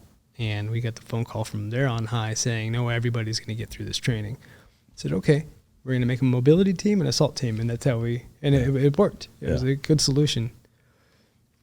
Train with them, and it's funny, during that time, I was at a meeting, and my team was like, hey, Dirty, there was some other guys here that had quad nods with their own group of Emiratis.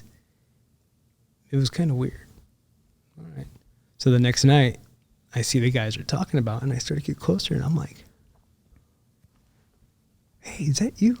Oh, shit. Oh, Dirty, what are you doing here? I'm like, oh, what are you doing here? And their guy's like, no. And I was like, we need to talk. So we all go and meet, me and my 2 buddies I know for a long time. And, I had told them about what was going on over there in Yemen. They said, no, like, we had gotten word there was a friendly unit on the ground, but like no Blue Force tracker or whatever. And the target list was pretty much the same as ours, but we were going to go kinetic. So that's why you guys got called off. I was like, thank God we didn't get blown up by a Hellfire. No shit. Yeah. Damn. How is that not deconflicted? I mean, before you got that far down the road, obviously at some point it was, but. Stranger things. Damn. Yeah. Dude, that's fucking, I'd say it's crazy, but, I've been around the government long enough. Yeah. I mean, man, fuck. So what did you do after that? So we did a huge FTX for them. The guys did great, fast rope, follow on targets, force on force, and hoping to get a follow on to go with these guys again to either Afghanistan or Yemen. And they're like, nah, these guys, we're done with you. All right. Then we found this guy. Go back to the States. I get a call like, hey, there's an interesting project. There's a bad guy in Serbia, and all we need on him is dirt to blackmail him and to quit funding terrorism. I can do that. So I head out to Serbia. Awesome place, Belgrade. So I start going to the clubs and the bars and trying to get intel on this guy. Like, what is he doing that's not halal that we can hold over his head?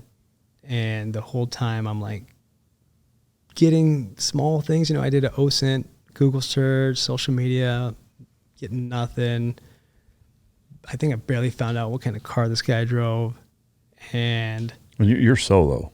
Yeah. Yeah. And staying in a hotel. Yeah. All your normal identification credentials, whatever? Or, Yeah. Just a tourist fucking hanging out. And what if I snap a picture of a guy doing some drugs? That's not illegal of me to do. Fuck off. Yeah. But before I even really got anywhere, that's when it all changed. Yeah. But before you get into that, what was Serbia like, generally speaking? Was it? It felt like I was in a time capsule back to Yugoslavia or Soviet Union. Really? It had like the weird little trolleys and the cobblestones. I mean, it was pretty. It just looked like really like time warp. Yeah, full on. Wow. Cool though. I mean, like, good food, good party. Yeah. Insane. Hot women, the whole thing. Everything. Yeah. It was great. Were you living it up there, or were you kind of strictly working? Because I know that's been a little bit of both. Yeah. So you were partying there even a little bit? I mean, if you're going to go hang out at a place for X amount of time and have a shot of rakia, this and that. Like, Yeah. You said then everything changed. Yeah. What happened? So I was working this source. He knew someone that knew the guy I wanted. Mm-hmm. And he was going to have a party and have that person over at their house. I said, okay, I'll come over. We'll hit the gym in the morning. I'll take a shower. I'll bring a bag. Okay. You have no weapons, right? None. Yeah. No knife? Nothing. Nothing. No. I'm at the house. He makes a phone call. He leaves. He's been gone for a while. It's like 7 o'clock. People are supposed to start coming over. And then all of a sudden, the front door of his apartment flies open. And I see him just like fly across the living room with his handcuffs in front of him, lands on the floor. And then I look back and there's like a 20-year-old kid with a fucking pistol right at my forehead. And I can hear like the spring in the magazine shaking and his fingers on the trigger. And I was just like, whoa. And everything's in Serbian, so there's like 4 uniformed cops in there. This guy's terrified. He's just finally get to, like, super compliant, go to my stomach, handcuff me behind my back. And then some 2 plainclothes guys walked in. And they're like, oh, American? I'm like, well, I was like, hey, does anyone speak English? And they're like, oh, American. I'm like, yeah. And then they're looking around this guy's house and like grabbing all this shit. And this guy's a hunter and has a bunch of like licensed stuff to him. And they're pulling out all of his guns and shit. And they're like, oh, you like guns, huh? I'm like, what? I said, I was like, as much as the next guy. Like, what do you mean? They're like, where's your passport? I'm like, it's right here. Am I under arrest? Yes, you are. Before you go any further with that, 2 quick questions that I think are pertinent. Number 1, did you have a cover story? Like, as you're coming in, if their custom says, hey, why are you here? Are you just saying, oh, I'm just here hanging out? Yeah. So you're not telling them that you're working. It's a total, oh, I'm just fucking hanging out. Yeah. And in that same vein, like, that's your directive from the company, is that you're going and doing this kind of undercover-ish? Yeah, I mean, I'm not walking around with a telephoto lens. Like, yeah. But, okay. So I'm on the ground. I'm arrested, so get in the car. Then from there, we go straight to a police station. We're all separated. I'm in a shitty little room. It's cold. And I think over the course of 4 days, they would take me out and interrogate me. And the first time I went out, it's all like the building the police station is in. It looks totally condemned. There's like broken furniture piled up on the landings of each stairwell, and there's no smoking signs that are like yellowed from smoke. I'm like, what? This is like out of a movie set. Yeah. So I go sit down and sit in a chair, 2 cops in the room, and then on the table there's this lady who's dressed like the lady from 101 Dalmatians, got this big fur coat, but she's built like Ursula, like she's huge. She's like smoking a cigarette. And she's like, I am translate to make for you. And I'm like, oh, fuck. This is going to be good. Yeah. they're like asking my name, like it's on my passport, and I have a suffix, the third, and like, how do we do the third? I went over to the computer. I'm like, oh my God, this is so fucking crazy. She's like, sign this. And I'm like, this is in Cyrillic and in Serbian, which I don't know. I'm like, what does it say? You have bombs and you have a gun and you're making bombs, all this crazy shit. I'm like, I'm not signing that. Yeah. And then she's like, okay, sign this. I'm like, okay. And I can make out proper names because I can read Cyrillic. There's like Rolex, passport, Daniel, Corbett, like my belongings. I'm like, okay, I'll sign this because it's true. And they brought in like some EMTs, and the cop was like, I'm like, what are you doing? He's like, don't bite. He's make a biting motion.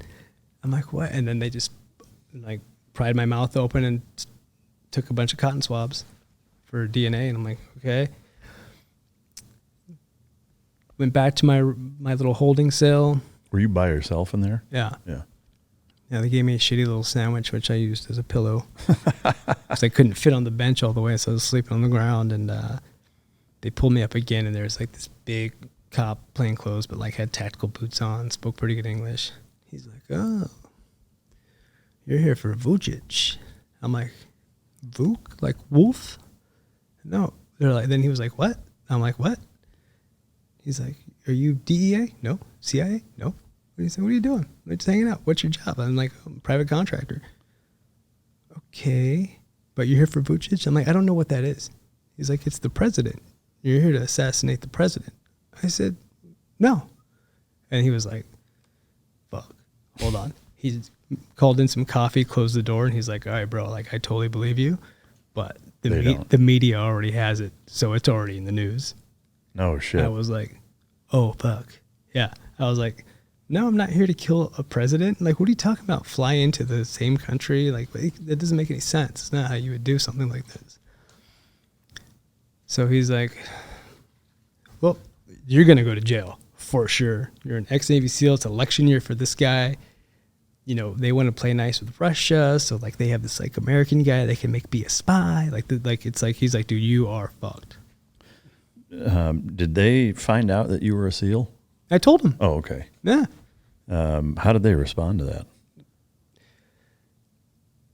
It was like, why would someone with that kind of status come to our shitty country? To party by yourself. Like who cares?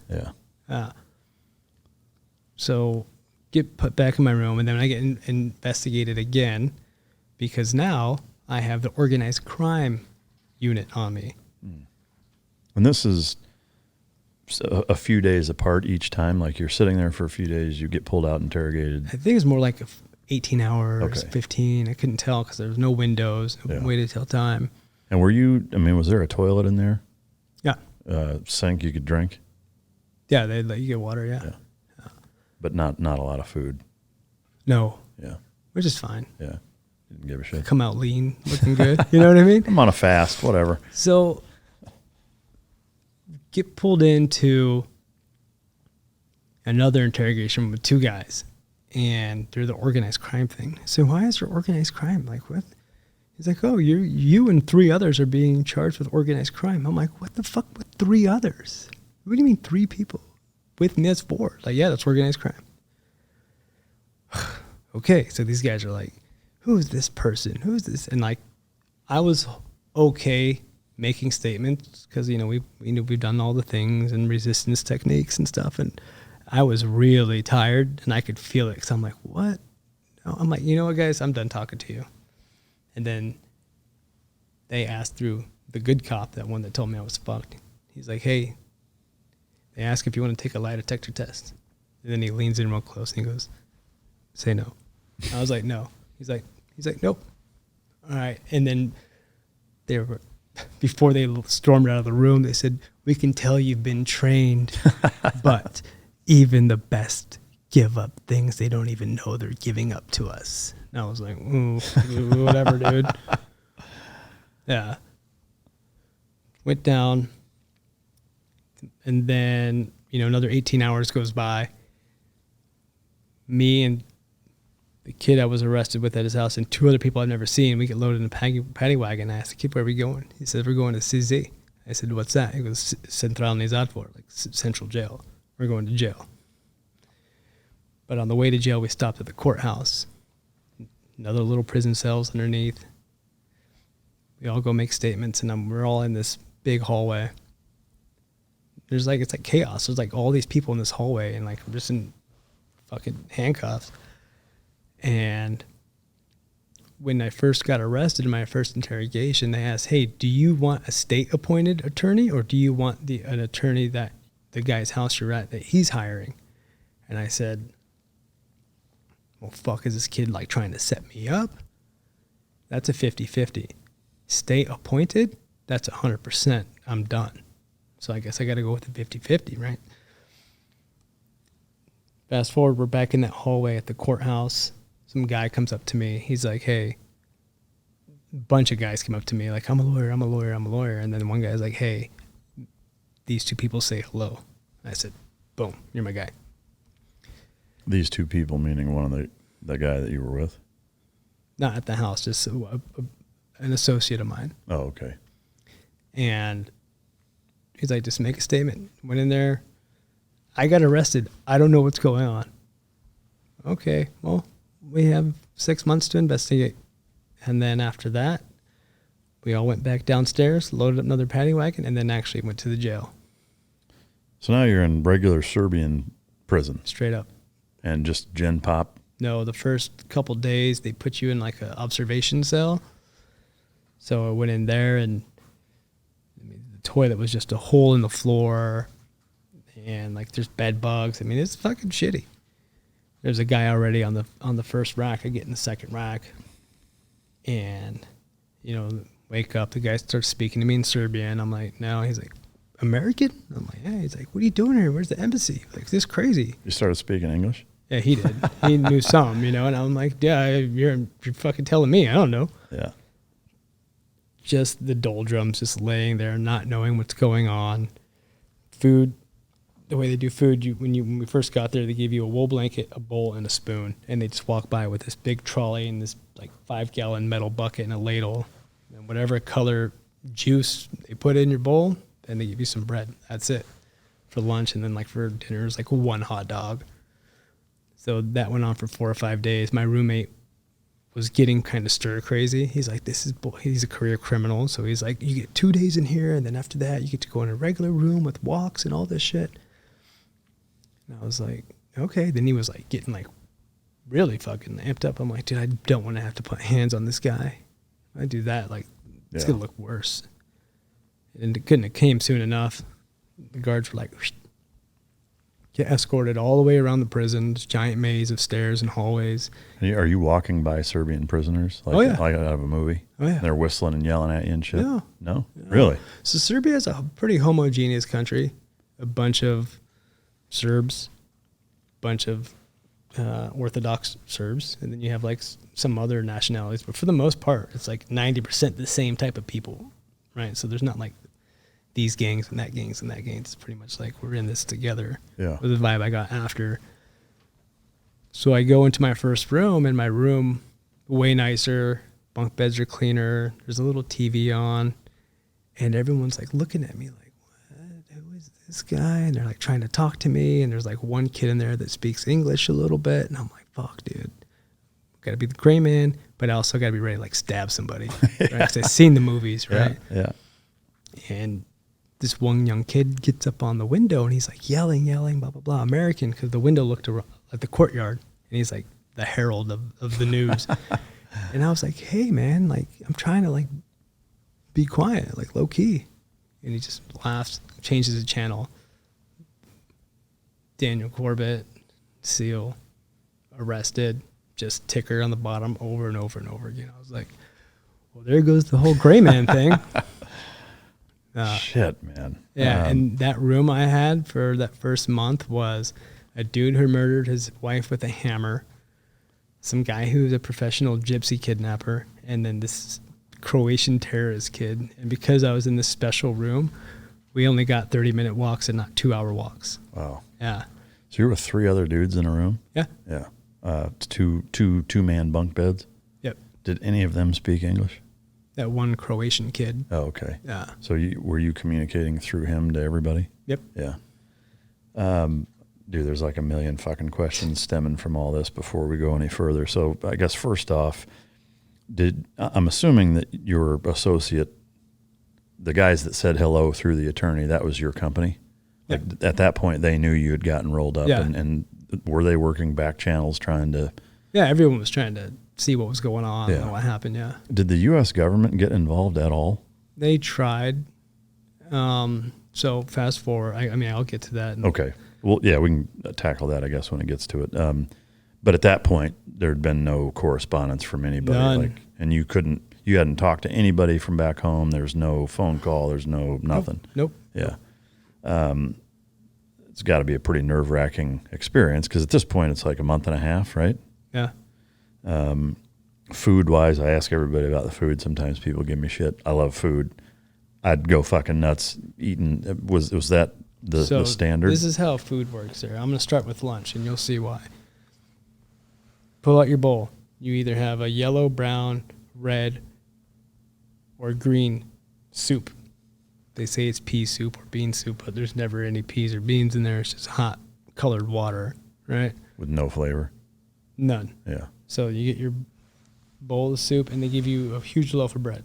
Right? Well, that loaf of bread is supposed to last you until lunch tomorrow. And then at night, they'll give you like 2 little plastic-wrapped hot dogs. And then for breakfast, they'll just come around with a 5-gallon bucket of jam and just ladle it into your bowl. So now you have this jam and bread. Wow. Yeah. And you just repeat the process over and over again. How much weight did you lose? Like 7 pounds. Really? Well, I don't eat that much anyways. Yeah. But I also had money to go to the cantina on Wednesdays and Fridays and buy a bunch of tuna fish, peanuts, whatever. Okay. Yeah. Well, how did you access that? You had money with you? No, people put money in for your commissary thing. Yeah. Was it your company or family or what? Everybody. Man, that's fucking wild. With the other 3 inmates that you were in a cell with, were there ever any issues between? Oh, yeah. Like what? They were all taking like some sort of drugs that the prison was more than happy to give anybody. It's like pinks, blues, yellows, whites. Really? I didn't know what they were, but I'm like, no, thank you. And they would just take their drugs, sleep all day, and stay up all night listening to their pop music and playing dice and like writing their fucking manifestos and giving each other tattoos with the razor blade and pen ink. You know, like, oh, they called me Foca, which is the word for the animal seal in Serbian. They didn't understand it was an acronym, so I was called Foca. So they're like, Foca, you need blood. I'm like, no. Hepatitis? No thanks. So he kept falling asleep with the TV on and the radio he had clipped under the spring under my bed. And I'm like, dude, it was like 3 a.m. I just grabbed his radio and I spiked it. Boom. And apparently it took him like 5 months to get that approved. Oh, wow. so he was happy about that. So they moved me out of the room. Oh, no shit. Yeah. They did or the guards did? The guards did. Yeah. Like, he was ready to fucking... No, I would have fucking murdered him, but they were like, you don't deserve to not only have 30-minute walks. They've been observing me for almost 2 months now, and they're like, this guy's fucking normal. Yeah. And like the charges against him don't even exist yet. So they put me in a room that had way better room. They had a professional state-sponsored hitman, a junkie, and an Australian cocaine dealer. Wow. Yeah. Before you got moved into there, in that same... or in the prior room, you had those issues with him, but were there ever any physical altercations, arguing, uncomfortableness? Like, to me, it would be hard to sleep. Right away, the guy who murdered his wife with a hammer was like, hey, I have something for you.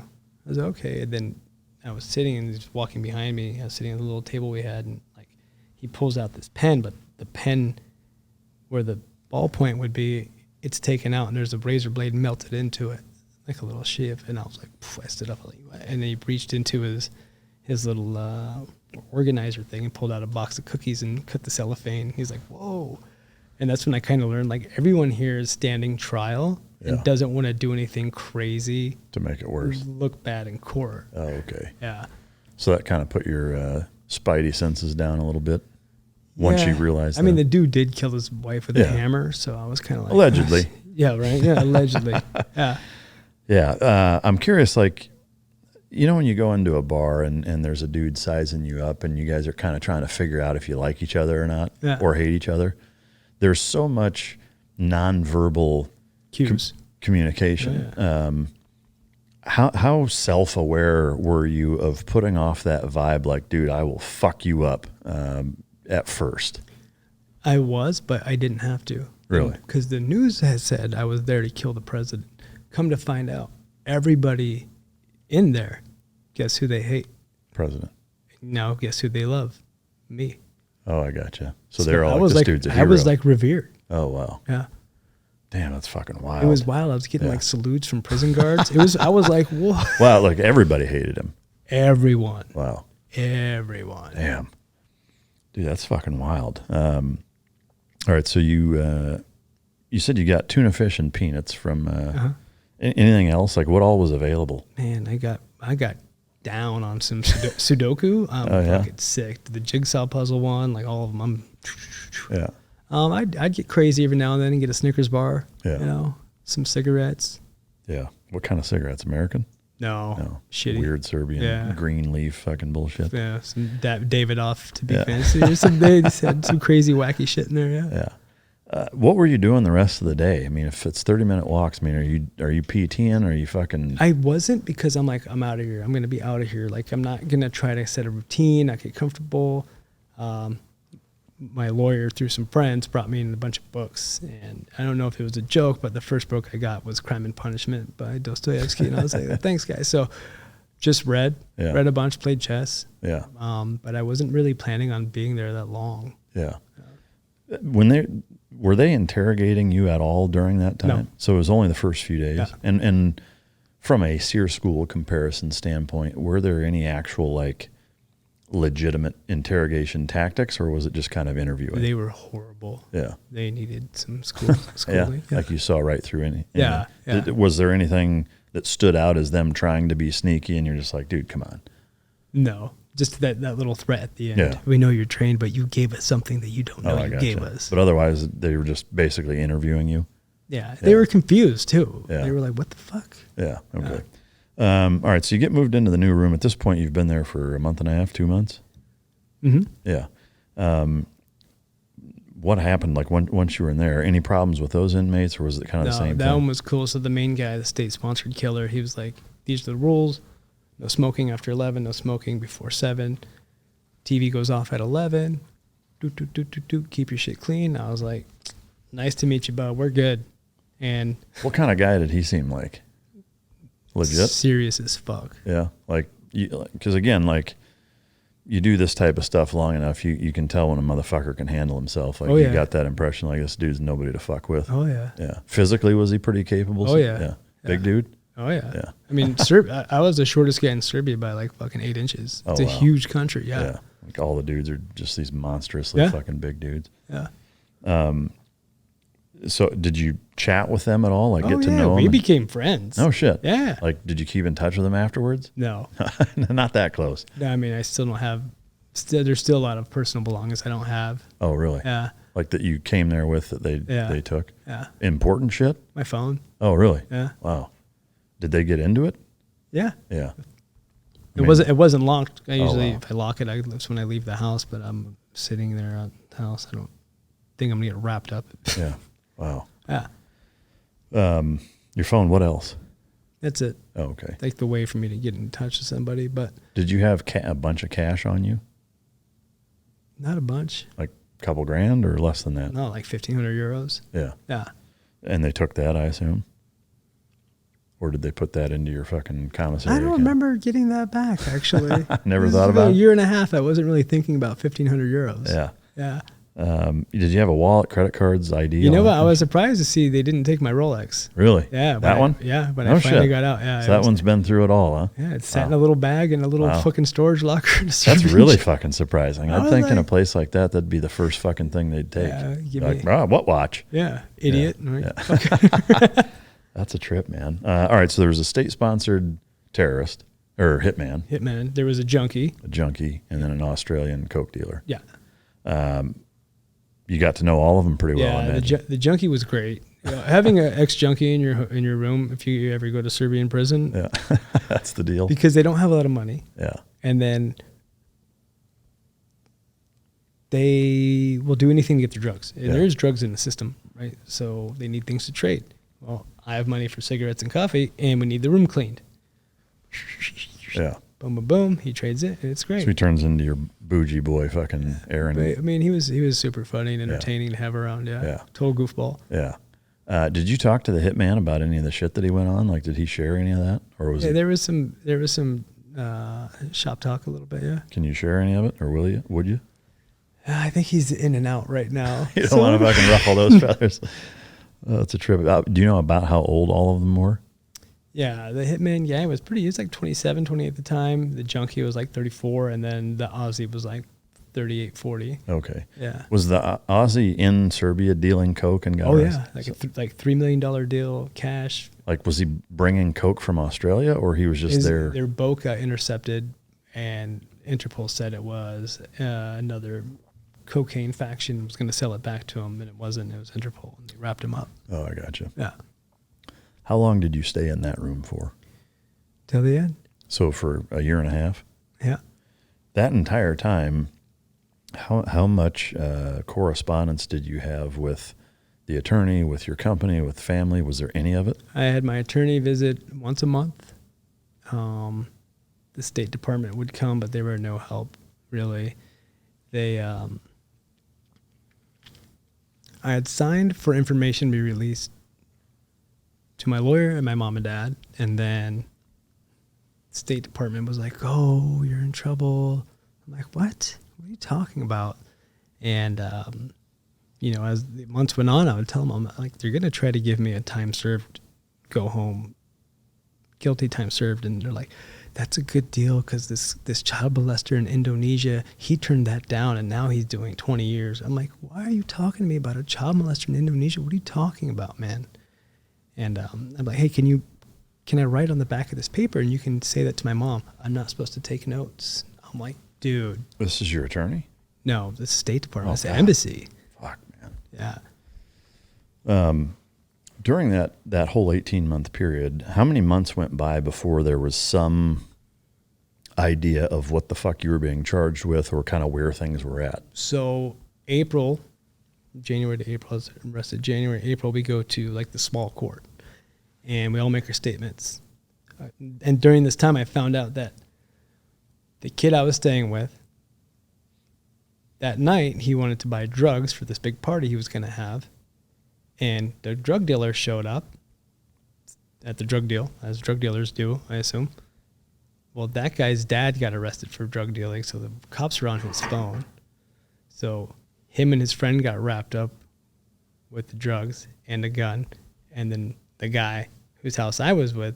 So that's how there was 4 people in this case, and I haven't even seen these 2 other guys before. Oh, okay. No. And it was at that first showing up at the small claims that you learned that? Yeah. Yeah. Can you, if you mentioned it and I forgot already, I apologize. The guy's house that you were staying at, how did you link up with him? I was kind of talking to one chick, and her friend was talking to him. And young dude, went to Boston College. But he was the guy that said, "I know the guy that you're trying to." I know someone who knows that guy. Okay. Yeah, and I was like, perfect. Yeah. Was it a nice house? It was like a nice apartment. Yeah. Yeah. I remember seeing something about. Well, actually, I guess before I asked that, where did the connection then come from in terms of them accusing you of wanting to kill the president? Was it just because of your background? Yeah. Pure. Yeah. So it's just like, oh, you're a SEAL and you're here. Well, you're fucking trying to kill somebody. Yeah. Wow. Did they mention it at that first appointment at small claims or whatever, or the small court? No. It was just what was the charge then? So in April, we did our statements. Charge was, I had touched a gun. I said, "What do you mean?" I said, "Nikola has a bunch of guns," was the kid's name, and he got arrested in a different city with a gun, and there was drugs and his friends. What the fuck? And then, so we all made the statements. They all made sense. And in April, the small court judge, she said, okay, you're free to go.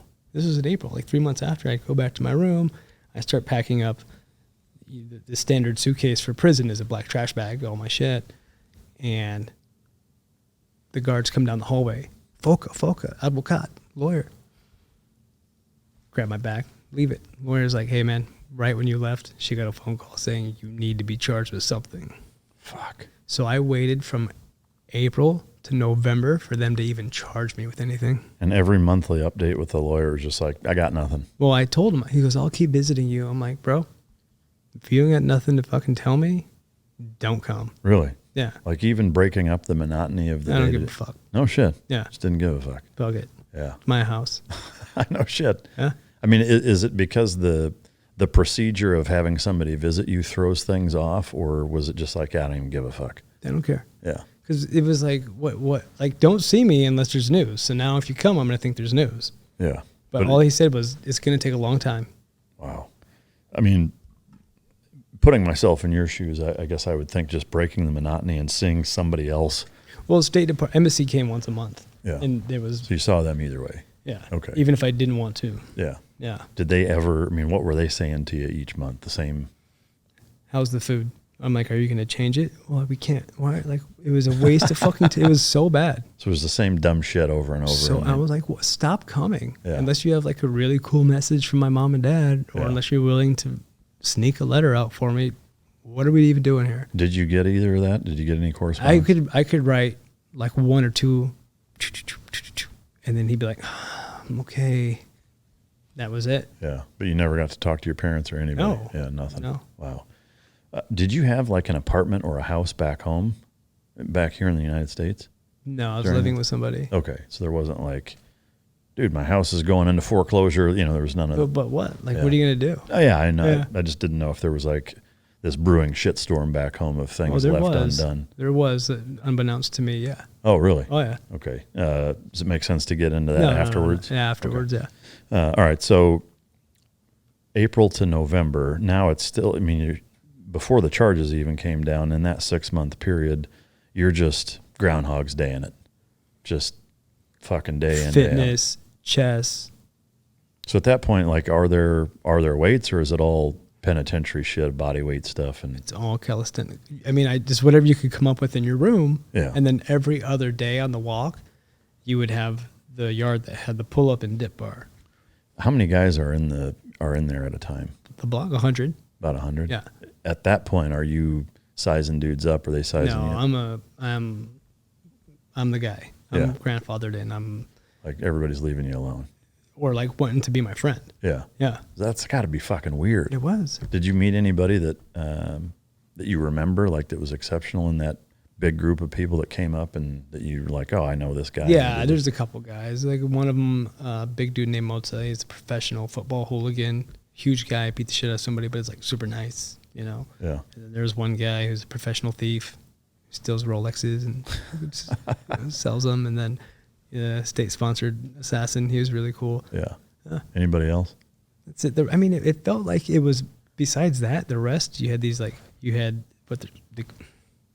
gypsies, like Romani gypsies, Yeah. like kind of impoverished, petty crimes. And then you had white-collar crime guys who, like, taxes or whatever. You had some old guys that beat their wives. And then the rest were just kids that were selling drugs to get money. Yeah. And then that was pretty much it. Yeah. Yeah. Were there any, I mean, it's pretty overcrowded, right? There were some reports of it being like really overcrowded. Yeah, the crowding, I got put, because I was with the state-sponsored killer that was like very well respected. We were good. Yeah. But there was rooms that weren't much bigger than ours that had 10, 12 guys in it. Damn. Oh, yeah. You never had to fucking deal with that, No. though. Yeah. Were there any like prisoner abuse instances that you saw of like guards beating the fuck out of dudes, or even internally? No, there was a couple guys showed up fucked up. Like, I think all that stuff happens before. Yeah. Yeah. Some neglect. Some kid got like a staph infection, and they're just put some dirt on it, and then he died. Oh, wow. Yeah. Well, prisoner did.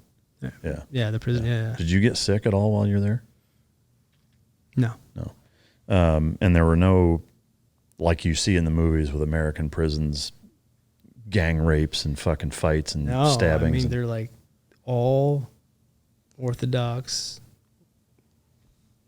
same dudes. There's like two factions. There's like two big cocaine mafias that's kind of in Montenegro, the next country over, that kind of bleeds into it. But even in there, the whole mindset in there was kind of an us versus them, us being the prisoners, them being, the court system. The man. Yeah. In that prison that you were in, is that all holding? Like, so none of the people there are serving sentences. It's all pre-trial stuff. Pre-trial, trial. The problem is, it's like, oh, you're like, it wasn't that bad. Well, when you go to prison, you get way more free time. Like, you stay in your room 22 hours a day. Yeah. And it was built like pre-World War II. Like, there's bed bugs, there's fucking, it's horrible. No, I mean, it sounds terrible. What's interesting to me is that I think most Americans assume that all other countries, except, maybe Canada, Australia, some of the Nordic ones, or, westernized European countries, are going to, like, their prisons are going to be way worse than ours from a violent standpoint. Yeah. To me, the more you kind of pay attention and whatever, the more it seems like most other places are more like what you're talking about, and American prisons are actually probably the roughest fucking prisons in the world. Or I would say they're among the roughest, because the prisons here are no fucking joke, I mean, like, you're going to get killed by each other far faster than it sounds like you would in a country like Serbia, which even myself, admittedly, prior to this interview, I would have assumed, like, holy fuck, you were in a Serbian prison? That must have been 10 times worse than an American prison. It sounds like it wasn't. No, and I hope I mean, never in find most out. ways. Yeah. There was a couple older guys that were prison guards that were like, oh, you bombed fucking Kosovo. I'm like, dude, I was 15 in the 90s. Like, what are you talking about? Yeah. So there was like some of that. Yeah.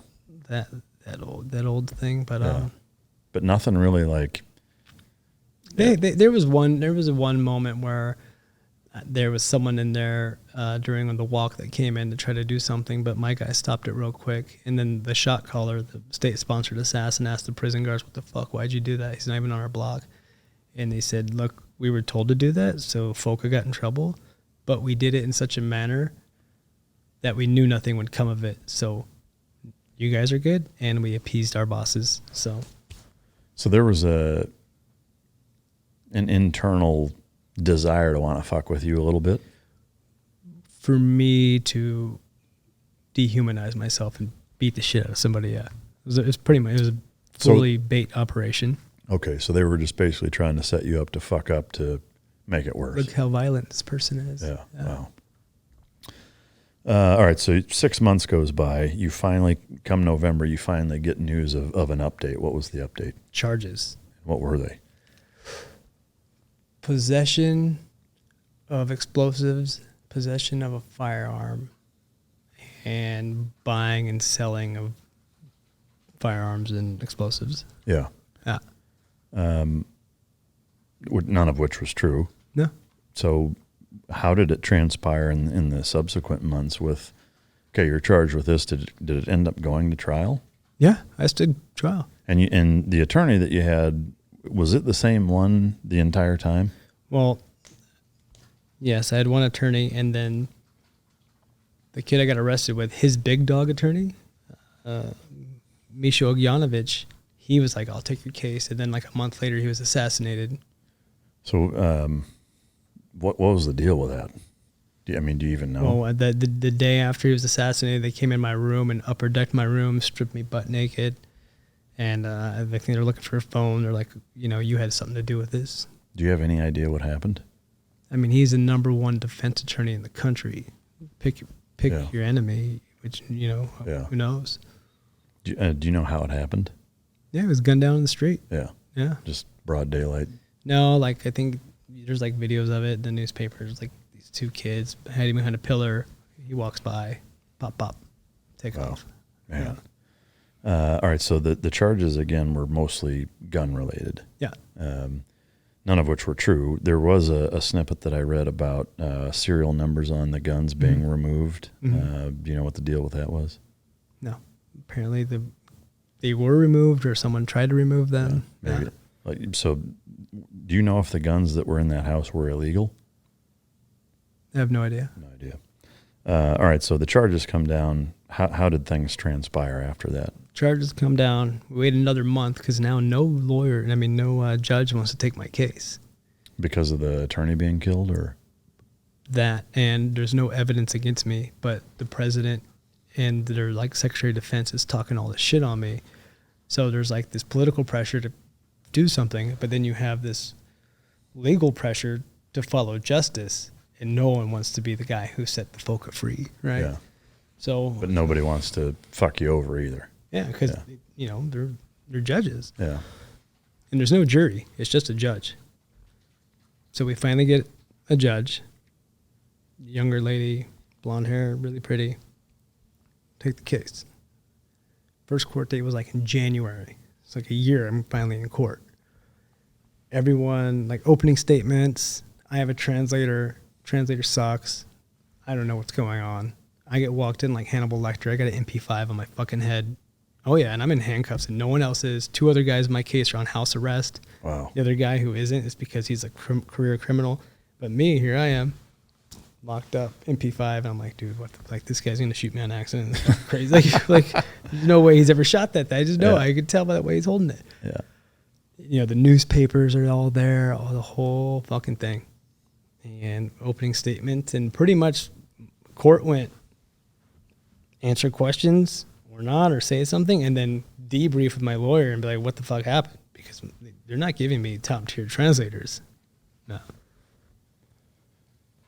How long did the court thing, was it in a day? 6 months. I mean, you were in that process for 6 more months? How often were you going before the judge? So you go, the way it works here, because they're so backed up, it's not like you start a trial day and then it goes for 2 weeks and you're done. It was like opening statements, wait a month. Evidence and, prosecution asking questions, go back to prison, wait a month. Cross-examination, come back, wait a month. Expert witness testimony, wait a month. Yeah. Holy shit, man. So this whole time, like, it's just like pulling teeth. Well, one time I even got brought to the courthouse, and we're all ready to go. Oh, sorry, your translator didn't show up. Bump in a month. Holy shit. And I said, dude, my lawyer speaks perfect English. Nope, he's not court certified, blah, blah. I'm like, man. Yeah. It fucking, that day going back fucking sucked. It was another month. Yeah. Like the days were slow, but the months were fast, if that makes sense. Yeah. So with that, in those month-to-month kind of interactions or iterations, rather, going back and forth, did the jail environment change at all, or was it? Even before I got that to there, like August is a really bad month because everyone goes on vacation, so nobody has court dates. There's no air conditioning, so everybody's all fucking testy, fights and shit. There's that. There were fights in prison? Oh, yeah. Yeah. Did you get into any? I almost did. Yeah. With the junkie. Oh, really? Oh, yeah. Early on, or? In August, when Yeah. it was all hot. And he Yeah. was fucking out of nowhere. American girls are fucking ugly. I'm like, okay, so what are we talking about? Because, there's people from all over the world who make, I'm talking Native American and the Hitman, state-sponsored assassins laughing. He's like, oh, I want to see where this goes. He's like, yeah, everything America sucks, blah, blah, blah, blah. It's just bashing America. Okay. So grab his Coca-Cola, throw it out the window into the yard, grab his fucking Nike slides. I start throwing it, and then he just starts going off crazy. He knows not to touch me. And the 2 other guys in my room are just dying laughing. They think it's great. And then the guards come in, they're like, what the fuck? He's like, oh, Focus throwing all of my American shit out the window. I'm like, why is he doing that? I was talking shit of America. He's like, maybe you shouldn't talk shit. Yeah. After that, it was all right, though? Yeah, everyone calmed down. But the month-to-month stuff, the state-sponsored assassin, he got released. He walked scot-free. Wow. The junkie took a deal, and then it got really bad. They gave me this one other guy in my room that was like American Serbian, and when he walked in, just like reeked of death, tall, skinny, toes popping out of his shoes, full junkie, fingernails black, just a bowl full of pills, and wouldn't shower. Damn. Wouldn't do anything. So it was just you and him, or you him? Yeah, and I was like, I'm gonna crush up a bunch of his pills and put it in his fucking coffee. Man. Like I was really not in a good spot with that guy as my roommate. Yeah. Yeah. The drug thing, obviously they're giving medications, drugs, whatever, but there was an illegal side of people smuggling all kinds of other shit in, right? Yeah, I mean, I didn't see too much of that, but it didn't matter because the pills they were giving out, I see them fuck some people up too. You have no idea what it was to this day. No Still. interest. Probably like benzodiazepine or something. Yeah. I don't know. Yeah. Essentially, you've got, month to month. At what point was there some sort of progress or headway? I think it was the court date when they did the discovery of the phones. Mm-hmm. And it doesn't matter who you are, if you're doing illegal shit or not, you do not want your phone completely exploited and text messages printed out for the world to see. Yeah. It's just not something anybody would ever want. And there's a page in there, and it's like, oh, you want him to buy 15 things. What are those? And I said, Viagra. And then everyone in the courtroom started laughing, and the prison guard was like, oh, I was like, shut up. And the judge goes, Daniel, do you take Viagra? I said, yes, it's only when I drink, though. And then she goes, well, how often do you drink? I said, often. And then that's when the whole court just went fucking crazy. Even the judge was like, oh my God, this is fucking stupid. Like, what are we doing here? And my lawyer was like, looked at me and gave me the look that said, shut the fuck up and sit down now. Yeah. Yeah. And they thought it was funny, or it was like scandalous, and they're like, what the fuck? That, and I think there was a mixture of it's been this long, and you guys are wrapped up on him buying Viagra. Yeah. Really? Yeah. So when I really knew is when the prosecution was like, well, and it was so unfair. I had 5 lawyers on my side. They all had like nice pens, nice shoes, nice suits. And then it was state lawyers, obviously huge pay difference. And they were all disheveled and their paperwork was all messy. And the lawyer was like, is there any other follow-up questions you have for Daniel about text messages? And he's like all flustered and going through his shit. And he said, I guess not. And she goes, is that a no? He goes, that's no. And she was like, kind of gave me the like that would have been his only chance to try to dig anything. And after that, she was like, okay. And I guess how court goes, once you get past something, like that's it. So when that happened, when I was getting escorted to and from, the grips on my arm from the prison guards like loosened up a little bit. They're like, "This is like, dude, you need to go home. This is fucking stupid." Yeah. Was there like an actual official verdict that way, or was it? Oh yeah, there is a verdict date. Okay. Yeah. So from that kind of shift until the verdict date, how long transpired? Another 3 months. And were you going back and forth during that, or was it come back for the verdict? Going back and forth. I think I went 5 or 6 times before the last time that was a verdict. And what was the point of all that? That's just how their process works. You come in, do one part of it, and come back. What were all the other things that you had to do court-wise? Were they asking more questions? Or? It was like expert witnesses on the gun and serial numbers. Like that was one. Going over the evidence. Like there was like each little step. Yeah. And each time it was basically didn't have shit to do with it. And they're like, okay. Yep. Yeah. Next. Yeah. Wow. So during that process, same environment in prison, like nothing's really changing internally that way. Guys know I'm like balls deep in my court case, and like dudes give me extra love and being like, you've got this. And like if they're all betting on me, like I'm their horse to win, because if I can make it out with all the press I got and front page newspaper, all that shit, if I can make it out, then shit, it's Shawshank Redemption. Like everybody in there is innocent, right? Yeah. Yeah. Wow. I'm curious, what was the prison uniform? There's no uniforms. So that would cost money. So were you wearing your own clothes? Yeah, the clothes I was arrested in, and I got a care package of like off-brand Champion sweatpants, generic Crocs, and some basketball shorts. Oh shit! Yeah. Wow. I'm assuming everybody's wearing a ragtag mix of who knows what. Yeah, and then some guys, when they go to court, they dress nice. But me, I just had like Lululemon ABC joggers and a Lululemon hoodie and some Nike Metcons. That was my nicest A clothes. fucking mafia hitman. That's awesome. Minus the Lululemon, probably Adidas tracksuit maybe. But, Sergio Tacchini was the brand at the time. Yeah. Oh, shit. Yeah. That's awesome. All right, so finally they get to where they say, okay, here's the verdict. How did that go? So we go in for the verdict. Were you nervous? Oh, yeah. Yeah. Well, I was like, okay, I'm either doing 12 years in Serbian prison or I'm going home. Yeah. Yeah. Is that what you knew you were faced with, the 12 years if you got? I think that's what the maximum sentence was going to be. So we sit down, and of course, we're in a different room, a longer room, kind of makeshift, like the chairs were all folded out. They looked like they wheeled in a little podium. And, of course, I get the worst interpreter I've had to date. Yeah. And I was worried about getting a time served guilty verdict. Didn't want that. That wasn't justice, right? So I sat there, and I started getting nervous because the way the verdict works, they first have you stand up and they read the charges against you. It's like, da-da-da-da-da-da. And I'm like, fuck, this doesn't sound good, but that's just the formality. Goes through the three other guys. They all get sentenced with something. I stand up again last to get my verdict. And the lady next to me is like, you can go.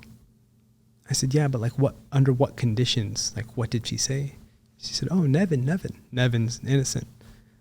I was like, okay. And as we're leaving. So the judge didn't actually say it, or they did? Okay. Did. I was asking like what it meant. Oh, okay. To my interpreter, and the judge says, Daniel, like good English, I'm sorry this happened to you. I hope this doesn't, ruin your view on Serbia. And Serbia is to pay all your fees and reparations, if any accrue. You need to return to prison to get your belongings. That's it. No shit. That's it. Man, so what's going through your mind when that happens? I was like, oh, I'm not going to go to the other prison for 12 years. Yeah. I mean, were you emotional at all, or just no? You're just like, it was more like this should have happened fucking a year ago. Yeah. Yeah. Wow. So all right, so you go back to prison. They get all your shit. My shit. I go to my room. My block's on the walk, and I'm like, fuck. I like to say bye to the guys I know, and we walk by, and I'm like, hey, and then like someone sees me, and then I could hear them all like cheering and shit. So that was cool. Got my Rolex, got everything, and there's like paparazzi-ish news outside, and they're like, hey, we're gonna escort you out, and they drove me to the police station, the customs police station. I'm like, what the fuck are we doing here? And my lawyer was there. I was like, this is normal. I'm like, just get me the fuck out of this whole system. I want to be out of this. I want to be done with this. So we go up there, and they're like, hey, you're only allowed to be here for like 3 months or whatever it is for that country, and you've been here for 18, so you have to leave tomorrow. I'm like, not if I got fucking arrested and held and was proven innocent. I can stay another 3 months. And they're just like, fuck this guy. I was like, I didn't care. Yeah. I didn't care. I didn't even care my first court date. I waited 11 months in prison. Like I wasn't, you can only be so scared for so long, then you just don't give a fuck. Yeah. You don't care. Were there points where you were legitimately terrified in that 18 months? No. No. But that goes into something I talk about with my friends and family a lot, is that, I didn't have fear, and it's so fucking cheesy, but like love is the antagonist of fear, 1000%. And I just knew I had so many people who loved me so much, and I felt it even there. Wow. And it kept me fearless for sure, 100%. Wow. Yeah, that's amazing. All right, so you told him I'll stay here 3 months if I want. What happened next? The boss in the other room heard it. He goes, how's 7 days sound? I said, fine, I'll take it. I was on a plane the next day. Yeah. So they didn't give you your phone back? Nope. Right? Well, because as soon as I was innocent, prosecution appealed the decision. Oh, really? Yeah. So but they let you leave? Yeah, because I was innocent. Yeah. So what's the point of appealing it if... Keeps it open so they don't have to pay me. Oh, really? Yeah, it's still open. Oh, wow. Yeah. Will it ever be closed, do you think? If they're willing to pay. Do you know what they would owe? I think it's like 500 euros a day, my monthly paycheck, any damages mental and emotional. Damn. Uh-huh. You're talking like 7-figure payout, probably. Yeah. Yeah. Multiple. So just keep it open. Yeah. Just keep the case open. Damn. So we're jumping forward a bit, and then we'll come back. But do you keep in touch with anything from there as far as that goes, or are you just no? like I wonder how guys are doing, and if maybe down the road. Because I keep tabs on them. I look them up, and they're kind of going through some stuff. As far as the actual legal aspect of it, though, are you in contact? I reached out to my lawyer a couple of times. Yeah. Yeah. I said, dude, tell them don't pay me anything and just close it, so I'm not like freaked out about traveling near there. Yeah. Just get this done. Yeah. Yeah. Wow. So with no phone and basically no money, how did you even coordinate getting home? I made some friends with some Hells Angels, and they took care of me. Really? Oh yeah. In prison? Well, in and before, yeah. Really? Yeah. How the fuck does that work? What's up, bro? What's up? I mean, motorcycles are cool. Let's be friends. Yeah. In prison, or before? Before. So these are guys that you met, and they had connections there. Yeah. Okay. Yeah. Like other Hells Angels in Serbia. Yeah. Yeah. Oh shit. Yeah. So you contacted them, or what? They were there at my lawyer's office When you got out? Gave me a handful of cash, a ticket, a cell phone. Oh shit. Yeah. There's got to be more of this than fucking. I mean, that doesn't just happen. Like you don't, you know what I mean? Like I know that you're being careful, but when I was really trying to suss out information, I was going to all the spots. I was going to high-end clubs. I was going to the gnarliest fucking back alley because I was like really trying to get this done. It was easy. It wasn't illegal. There was no weapons involved. I just wanted to. Okay, I'll hang my nuts out there a little bit because this is an easy gig. Yeah. And I happened to be wearing like an Indian T-shirt, and a guy started talking to me. Like it legit happened organically. Yeah. Yeah. Wow. But he knew guys that you knew back in the States. Well, I said, hey. He's like, what are you doing in town? I'm like, oh, I'm trying to find somebody. He's like, okay, let's talk. Yeah. Yeah. The guys that you knew, the Hells Angels guys that you knew back here, just buddies with them? Or no, I don't know any of them here. Oh, I really? I met him in Serbia before I got wrapped up. Yeah. Oh, okay. Fuck, that's wild. Yeah. And they were just willing to help you? Yeah. Yeah. There's no quid pro quo of any kind? No? I said, maybe you can get a little trinket tattoo. I'm like, oh, maybe next time. It's a trip. So they hand you cash, a ticket. You leave. They put me up in one of their hotels. Yeah. In a Hells Angel hotel? Kinda, I think. Yeah. I think they ran it. Yeah. So, I mean, the like you're out of prison now. You've got a little bit of money. Like It felt weird. Yeah. Oh man. I mean, what did you eat something first? Like, what did you do? Even in that brief period of we call hers. They'd call mom, right? Yeah. So you called your mom. Yeah. And how did that go? I'm happy you didn't hurt anybody while you're in there. Me too, Mom. Okay. So it was pretty cut and dry. Yeah. And you're just like, I'm coming home. Yeah. I mean, I've been in the teams my whole life. My mom is used to not hearing. Yeah. Yeah. What was the first thing you ate getting out? A shot of rakia. Oh yeah. Yeah. Fucking booze. No, I think we all went like big steak dinner and stuff. Yeah. Did you drink any or do any drugs in prison? No. I mean, is there the prison hooch there like there is here? No. No. No. Like they're not brewing their own fucking toilet wine or anything? No. Mm-hmm. All right, so you come home. Where did you fly into? Flew into San Diego. San Diego. Mom and dad and brother were waiting there for me. Yeah. Yeah. So I have to ask, what about the fucking company that you were there on behalf of? How did that fucking go down coming home? It was a quick chat. We'll talk in person when we see each other. Glad you're back. Sounds good. Yeah. That was it? That's it. Did you ever talk to him again? Yeah. And how did that go? Well, a month after I was home, I found out they were doing another job. And I said, what's up with that one?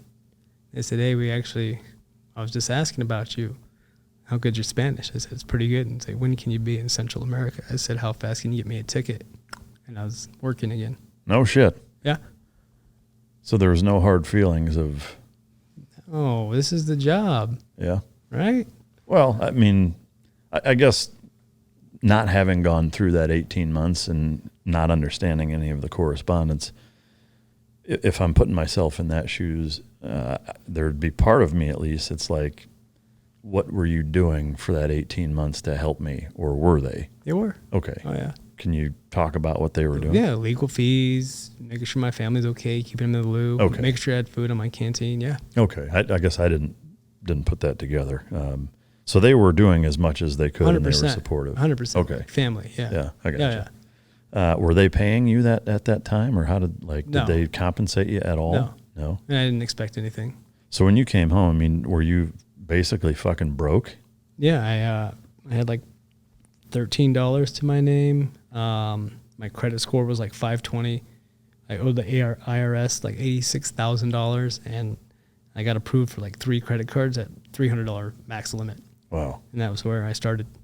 And how did you rebuild from all of that? Went right back to work? Went right back to work. Going to South America? South Central-ish, yeah. Can you talk about? No. Not even a little bit? Like No. Nothing? No. Fucking zero. Like, I mean, does security work? No. Not security. Offensive work? Dynamic? Legal? Yeah. Well, hey, come on. legal yeah. where? Here? Yeah. Would it be legal here? Yeah. Really? No. Oh, that's fucking brilliant. I love it. How long were you there for? 3 months. 3 months. Can I ask about what I mean, is it a daily rate? Is it a job? Monthly. Completion monthly. And then completion. There's different structures built in. Yeah. Yeah. So that was a 3-month gig. Yeah. You come back from that, then what?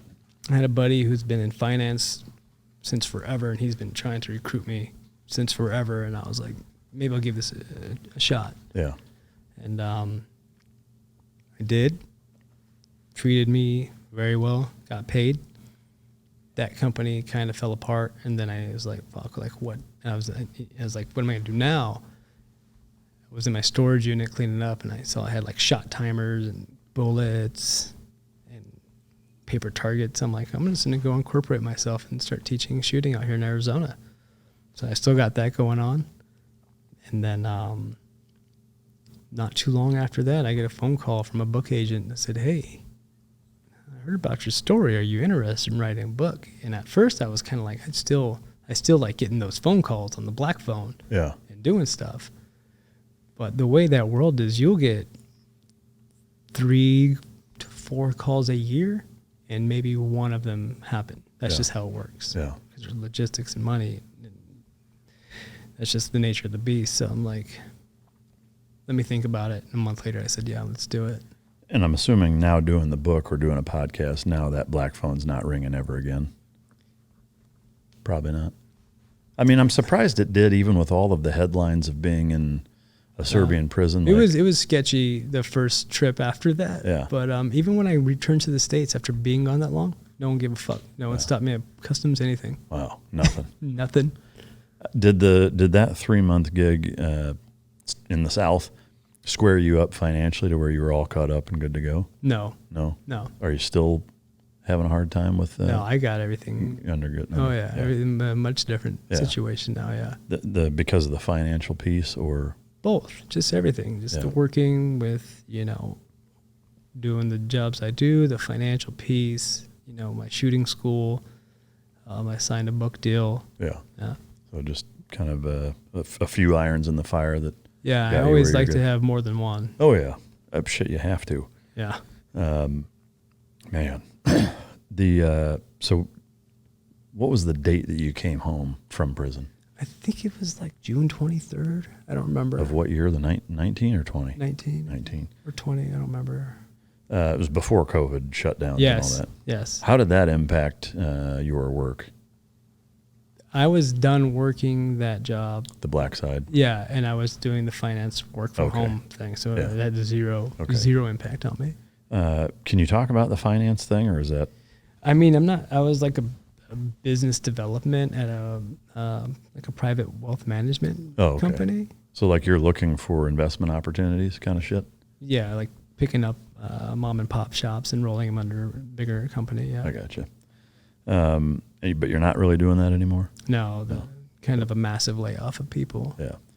All right, so you did that for a couple of years, or? About a year and a half, What did you do after that? Did you do all shooting school stuff, or is there? Just teaching shooting. That's primary? Yeah. And is that what you've been doing for the last several years? Mm-hmm. What's the name of the school? Sentient Shooting Group. Oh, nice. Have you brought other similar dudes under the umbrella, or is it mostly just you?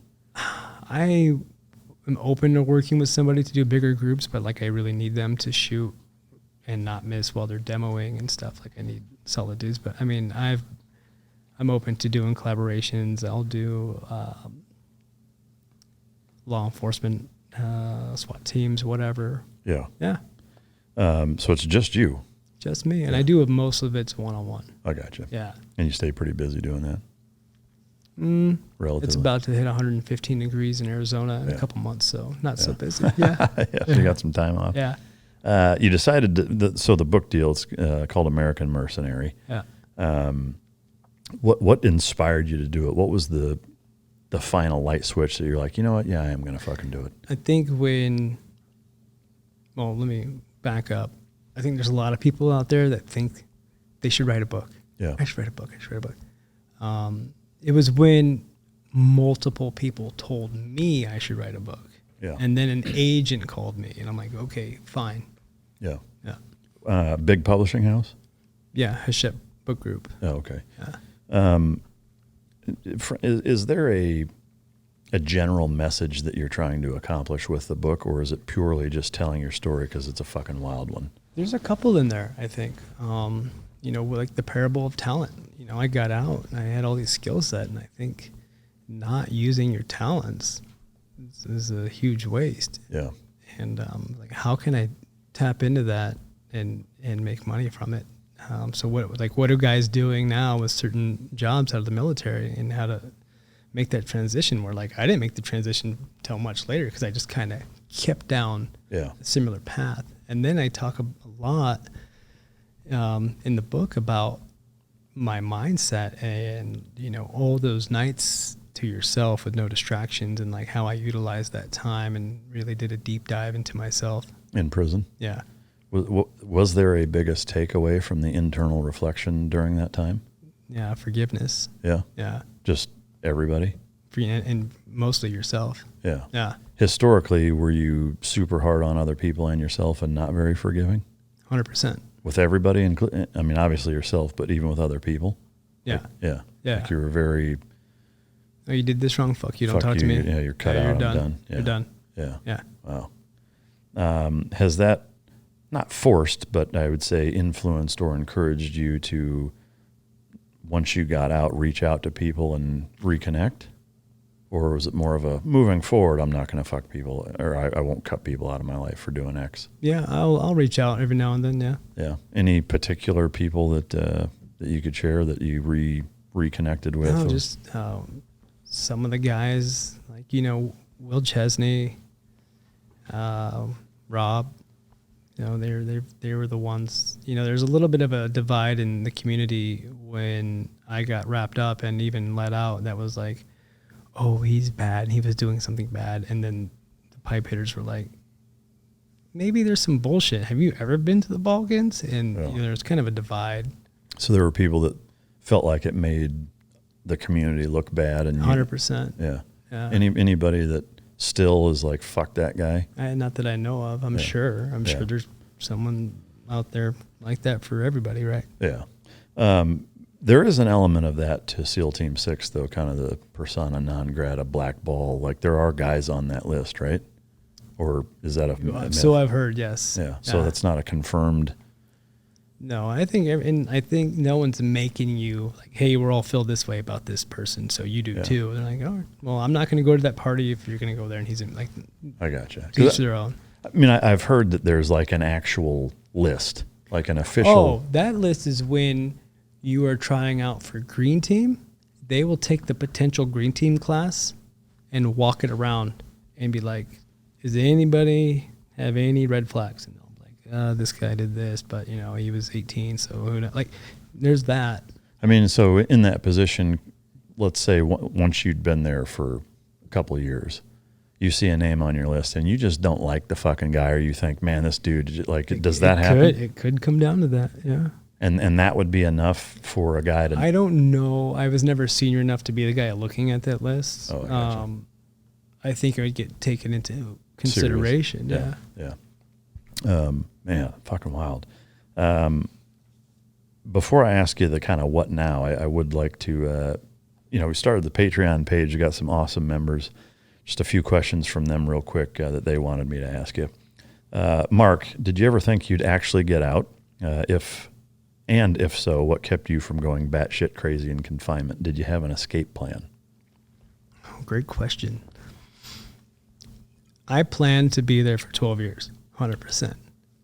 During that one moment in court, I was like, fuck, the tides are changing, but I didn't want to get my hopes up. I was definitely cautiously optimistic.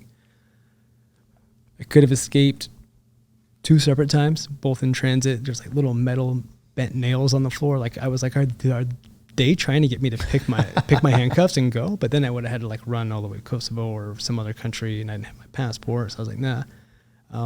Probably maybe would have tried a route out of the big prison once I got sentenced to escape. Yeah. And what kept you from going batshit crazy? Because I just looked at it as another problem set, or like a really long, shitty, boring deployment. Yeah. And I said, what can I do to make the most of my time here? Do I go crazy? Do I take the drugs? No, I'm going to learn Serbian, which I taught myself Serbian. I'm going to work out and get fucking shredded. Did both of those things happen? I got lean. My Serbian was pretty good, and I read a lot of books. Yeah. So I did something worth a while. Would you say of all of the languages that you've learned, Russian, Filipino, Korean, Serbian, that because of the environment of being in a Serbian prison for 18 months, you're the best at that? Yeah, it was a language immersion program. Yeah. Could you still speak some of that? I would need like 2 weeks of being around people talking. Cody Preston wants to know, how is your back holding up after carrying around those massive nuts every day? Well, I'm getting old. My back hurts a little bit. I didn't really see it that way. I appreciate the compliment, but it was more like I was kind of just taking everything as it came. I was like, okay, I'm here now. Now what? Okay, what's the next problem? Okay, solution, not dwell on the problem. Let's debrief after we get done with the mission, but let's focus on getting the mission done. Yeah.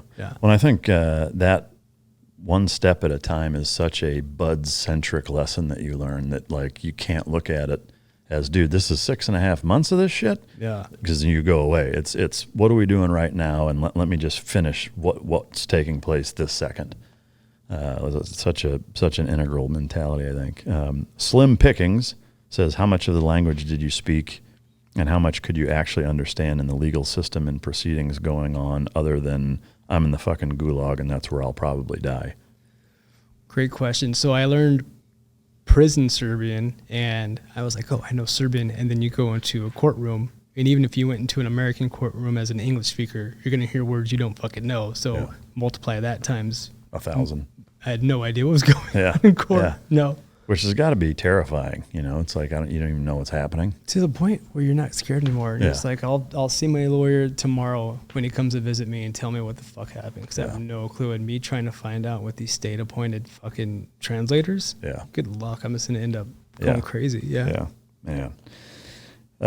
Claire wants to know, what would your sage advice to a young man forging his path in American society, be it military or not, today? Don't compromise. Stay true to yourself, especially if you're in a building phase. When you're focusing on making yourself better and not just trying to have fun or get distracted with that stuff, you're gonna be kind of outcast. But in the end, the people that will be around you after all that are gonna be the people that help make you better. Yeah. So just stay true to yourself. Yeah. Great advice. I agree 100%. I already kind of asked this, but we'll ask it because Frithescent asks, what was the first meal you ate when you got out? More importantly, how did your body handle it? Man, like I said, we had some rakia, which after 18 months completely dry. It was 2 of those was enough. A big steak dinner with potatoes, and my stomach had been so shrank by then. Like my eyes were way bigger than my stomach. Yeah. Did it make you feel shitty though? A little bit, but then I just kind of blame the rakia. Yeah. It's kind of a mixture of everything. Yeah. All right. Next question from Kendall. What advice would you give to individuals aspiring to pursue careers in special operations or private military contracting? Stay ready. Don't get ready. Right? Because it's especially private military contracting. You don't know when that phone's going to ring. You're like, oh, shit. I've been kind of letting myself go. I haven't been to the range, so like staying ready. And then for the military, like we talked about earlier, one step at a time, but remember why you're doing it. Remember what that goal is without looking at how long that road is to it. Yeah. Yeah. She's a smart fucker too, apparently, because another question she had is looking ahead to future trends and challenges, considering how advances in technology, changes in geopolitical dynamics, and evolving security threats may impact the landscape. What's the biggest threat to the United States, and what actions can we take to protect/subvert that? So I'm talking way out of my class here. I think ports and power grids. I think that's it. That's our biggest threat. I think I think that's how all the wars are going to be fought now, just shutting down each other's fucking economy and functions of logistics. Is there a biggest culprit that you worry about state-wise towards us? No, because I'm too worried about our own backyard right now. Like you think we'll go the ways of Rome and conquer ourselves? I think we're already well on that path. Yeah. Yeah. Is that what you're most worried about? Yeah. Especially living in a state like where you live, where I live. Yeah. There's a lot of the same issues going on right now. Yeah. So what is next? The book's coming out. Keep on teaching shooting, and nothing I can officially announce yet, but if I could have a perfect team with the perfect actor at the perfect home, that's looking like that's going to be a very real thing on the horizon. Yeah, shit, that'll be awesome. Yeah. Man, it's such a fucking crazy story. I mean, just all the things you've been through, whether it's military, the contracting, the prison. I mean, have guys reached out to you from your former command and kind of done the same thing I'm doing, like wanting to know what the fuck it was like there and whatever, or have guys kind of left it alone? Yeah, a lot of guys have. have. And they're like, no, really, tell me. I'm like, no, I was awesome. I was like, I thought it was cool and it worked out. And they're like, okay, no, but like really tell me. I'm like, no, wasn't that crazy? Yeah. That's fucking wild, man. The book comes out when? August 20th. August 20th. It's called American Mercenary, but it is available for pre-order. So, man, go out and buy the fucking book, because we didn't even fucking scratch the surface, really. And it's such an amazing story, and one that I think there's so many lessons that can be drawn from it that are super powerful, important, and impactful. And man, I really, really appreciate you coming to share this. Thanks for having me, man. Yeah. Is there anything that I haven't asked you that I should have? What did I miss? I think we're good. We're good. You tired of talking? As you talk when you're animated, you look a lot like Colin Farrell. Has anybody ever told you that? No, I've heard that. Yeah. I used to have hair too. I used to be really good looking. Yeah. Well, I mean, that's all subjective, right? Yeah. Man, good shit.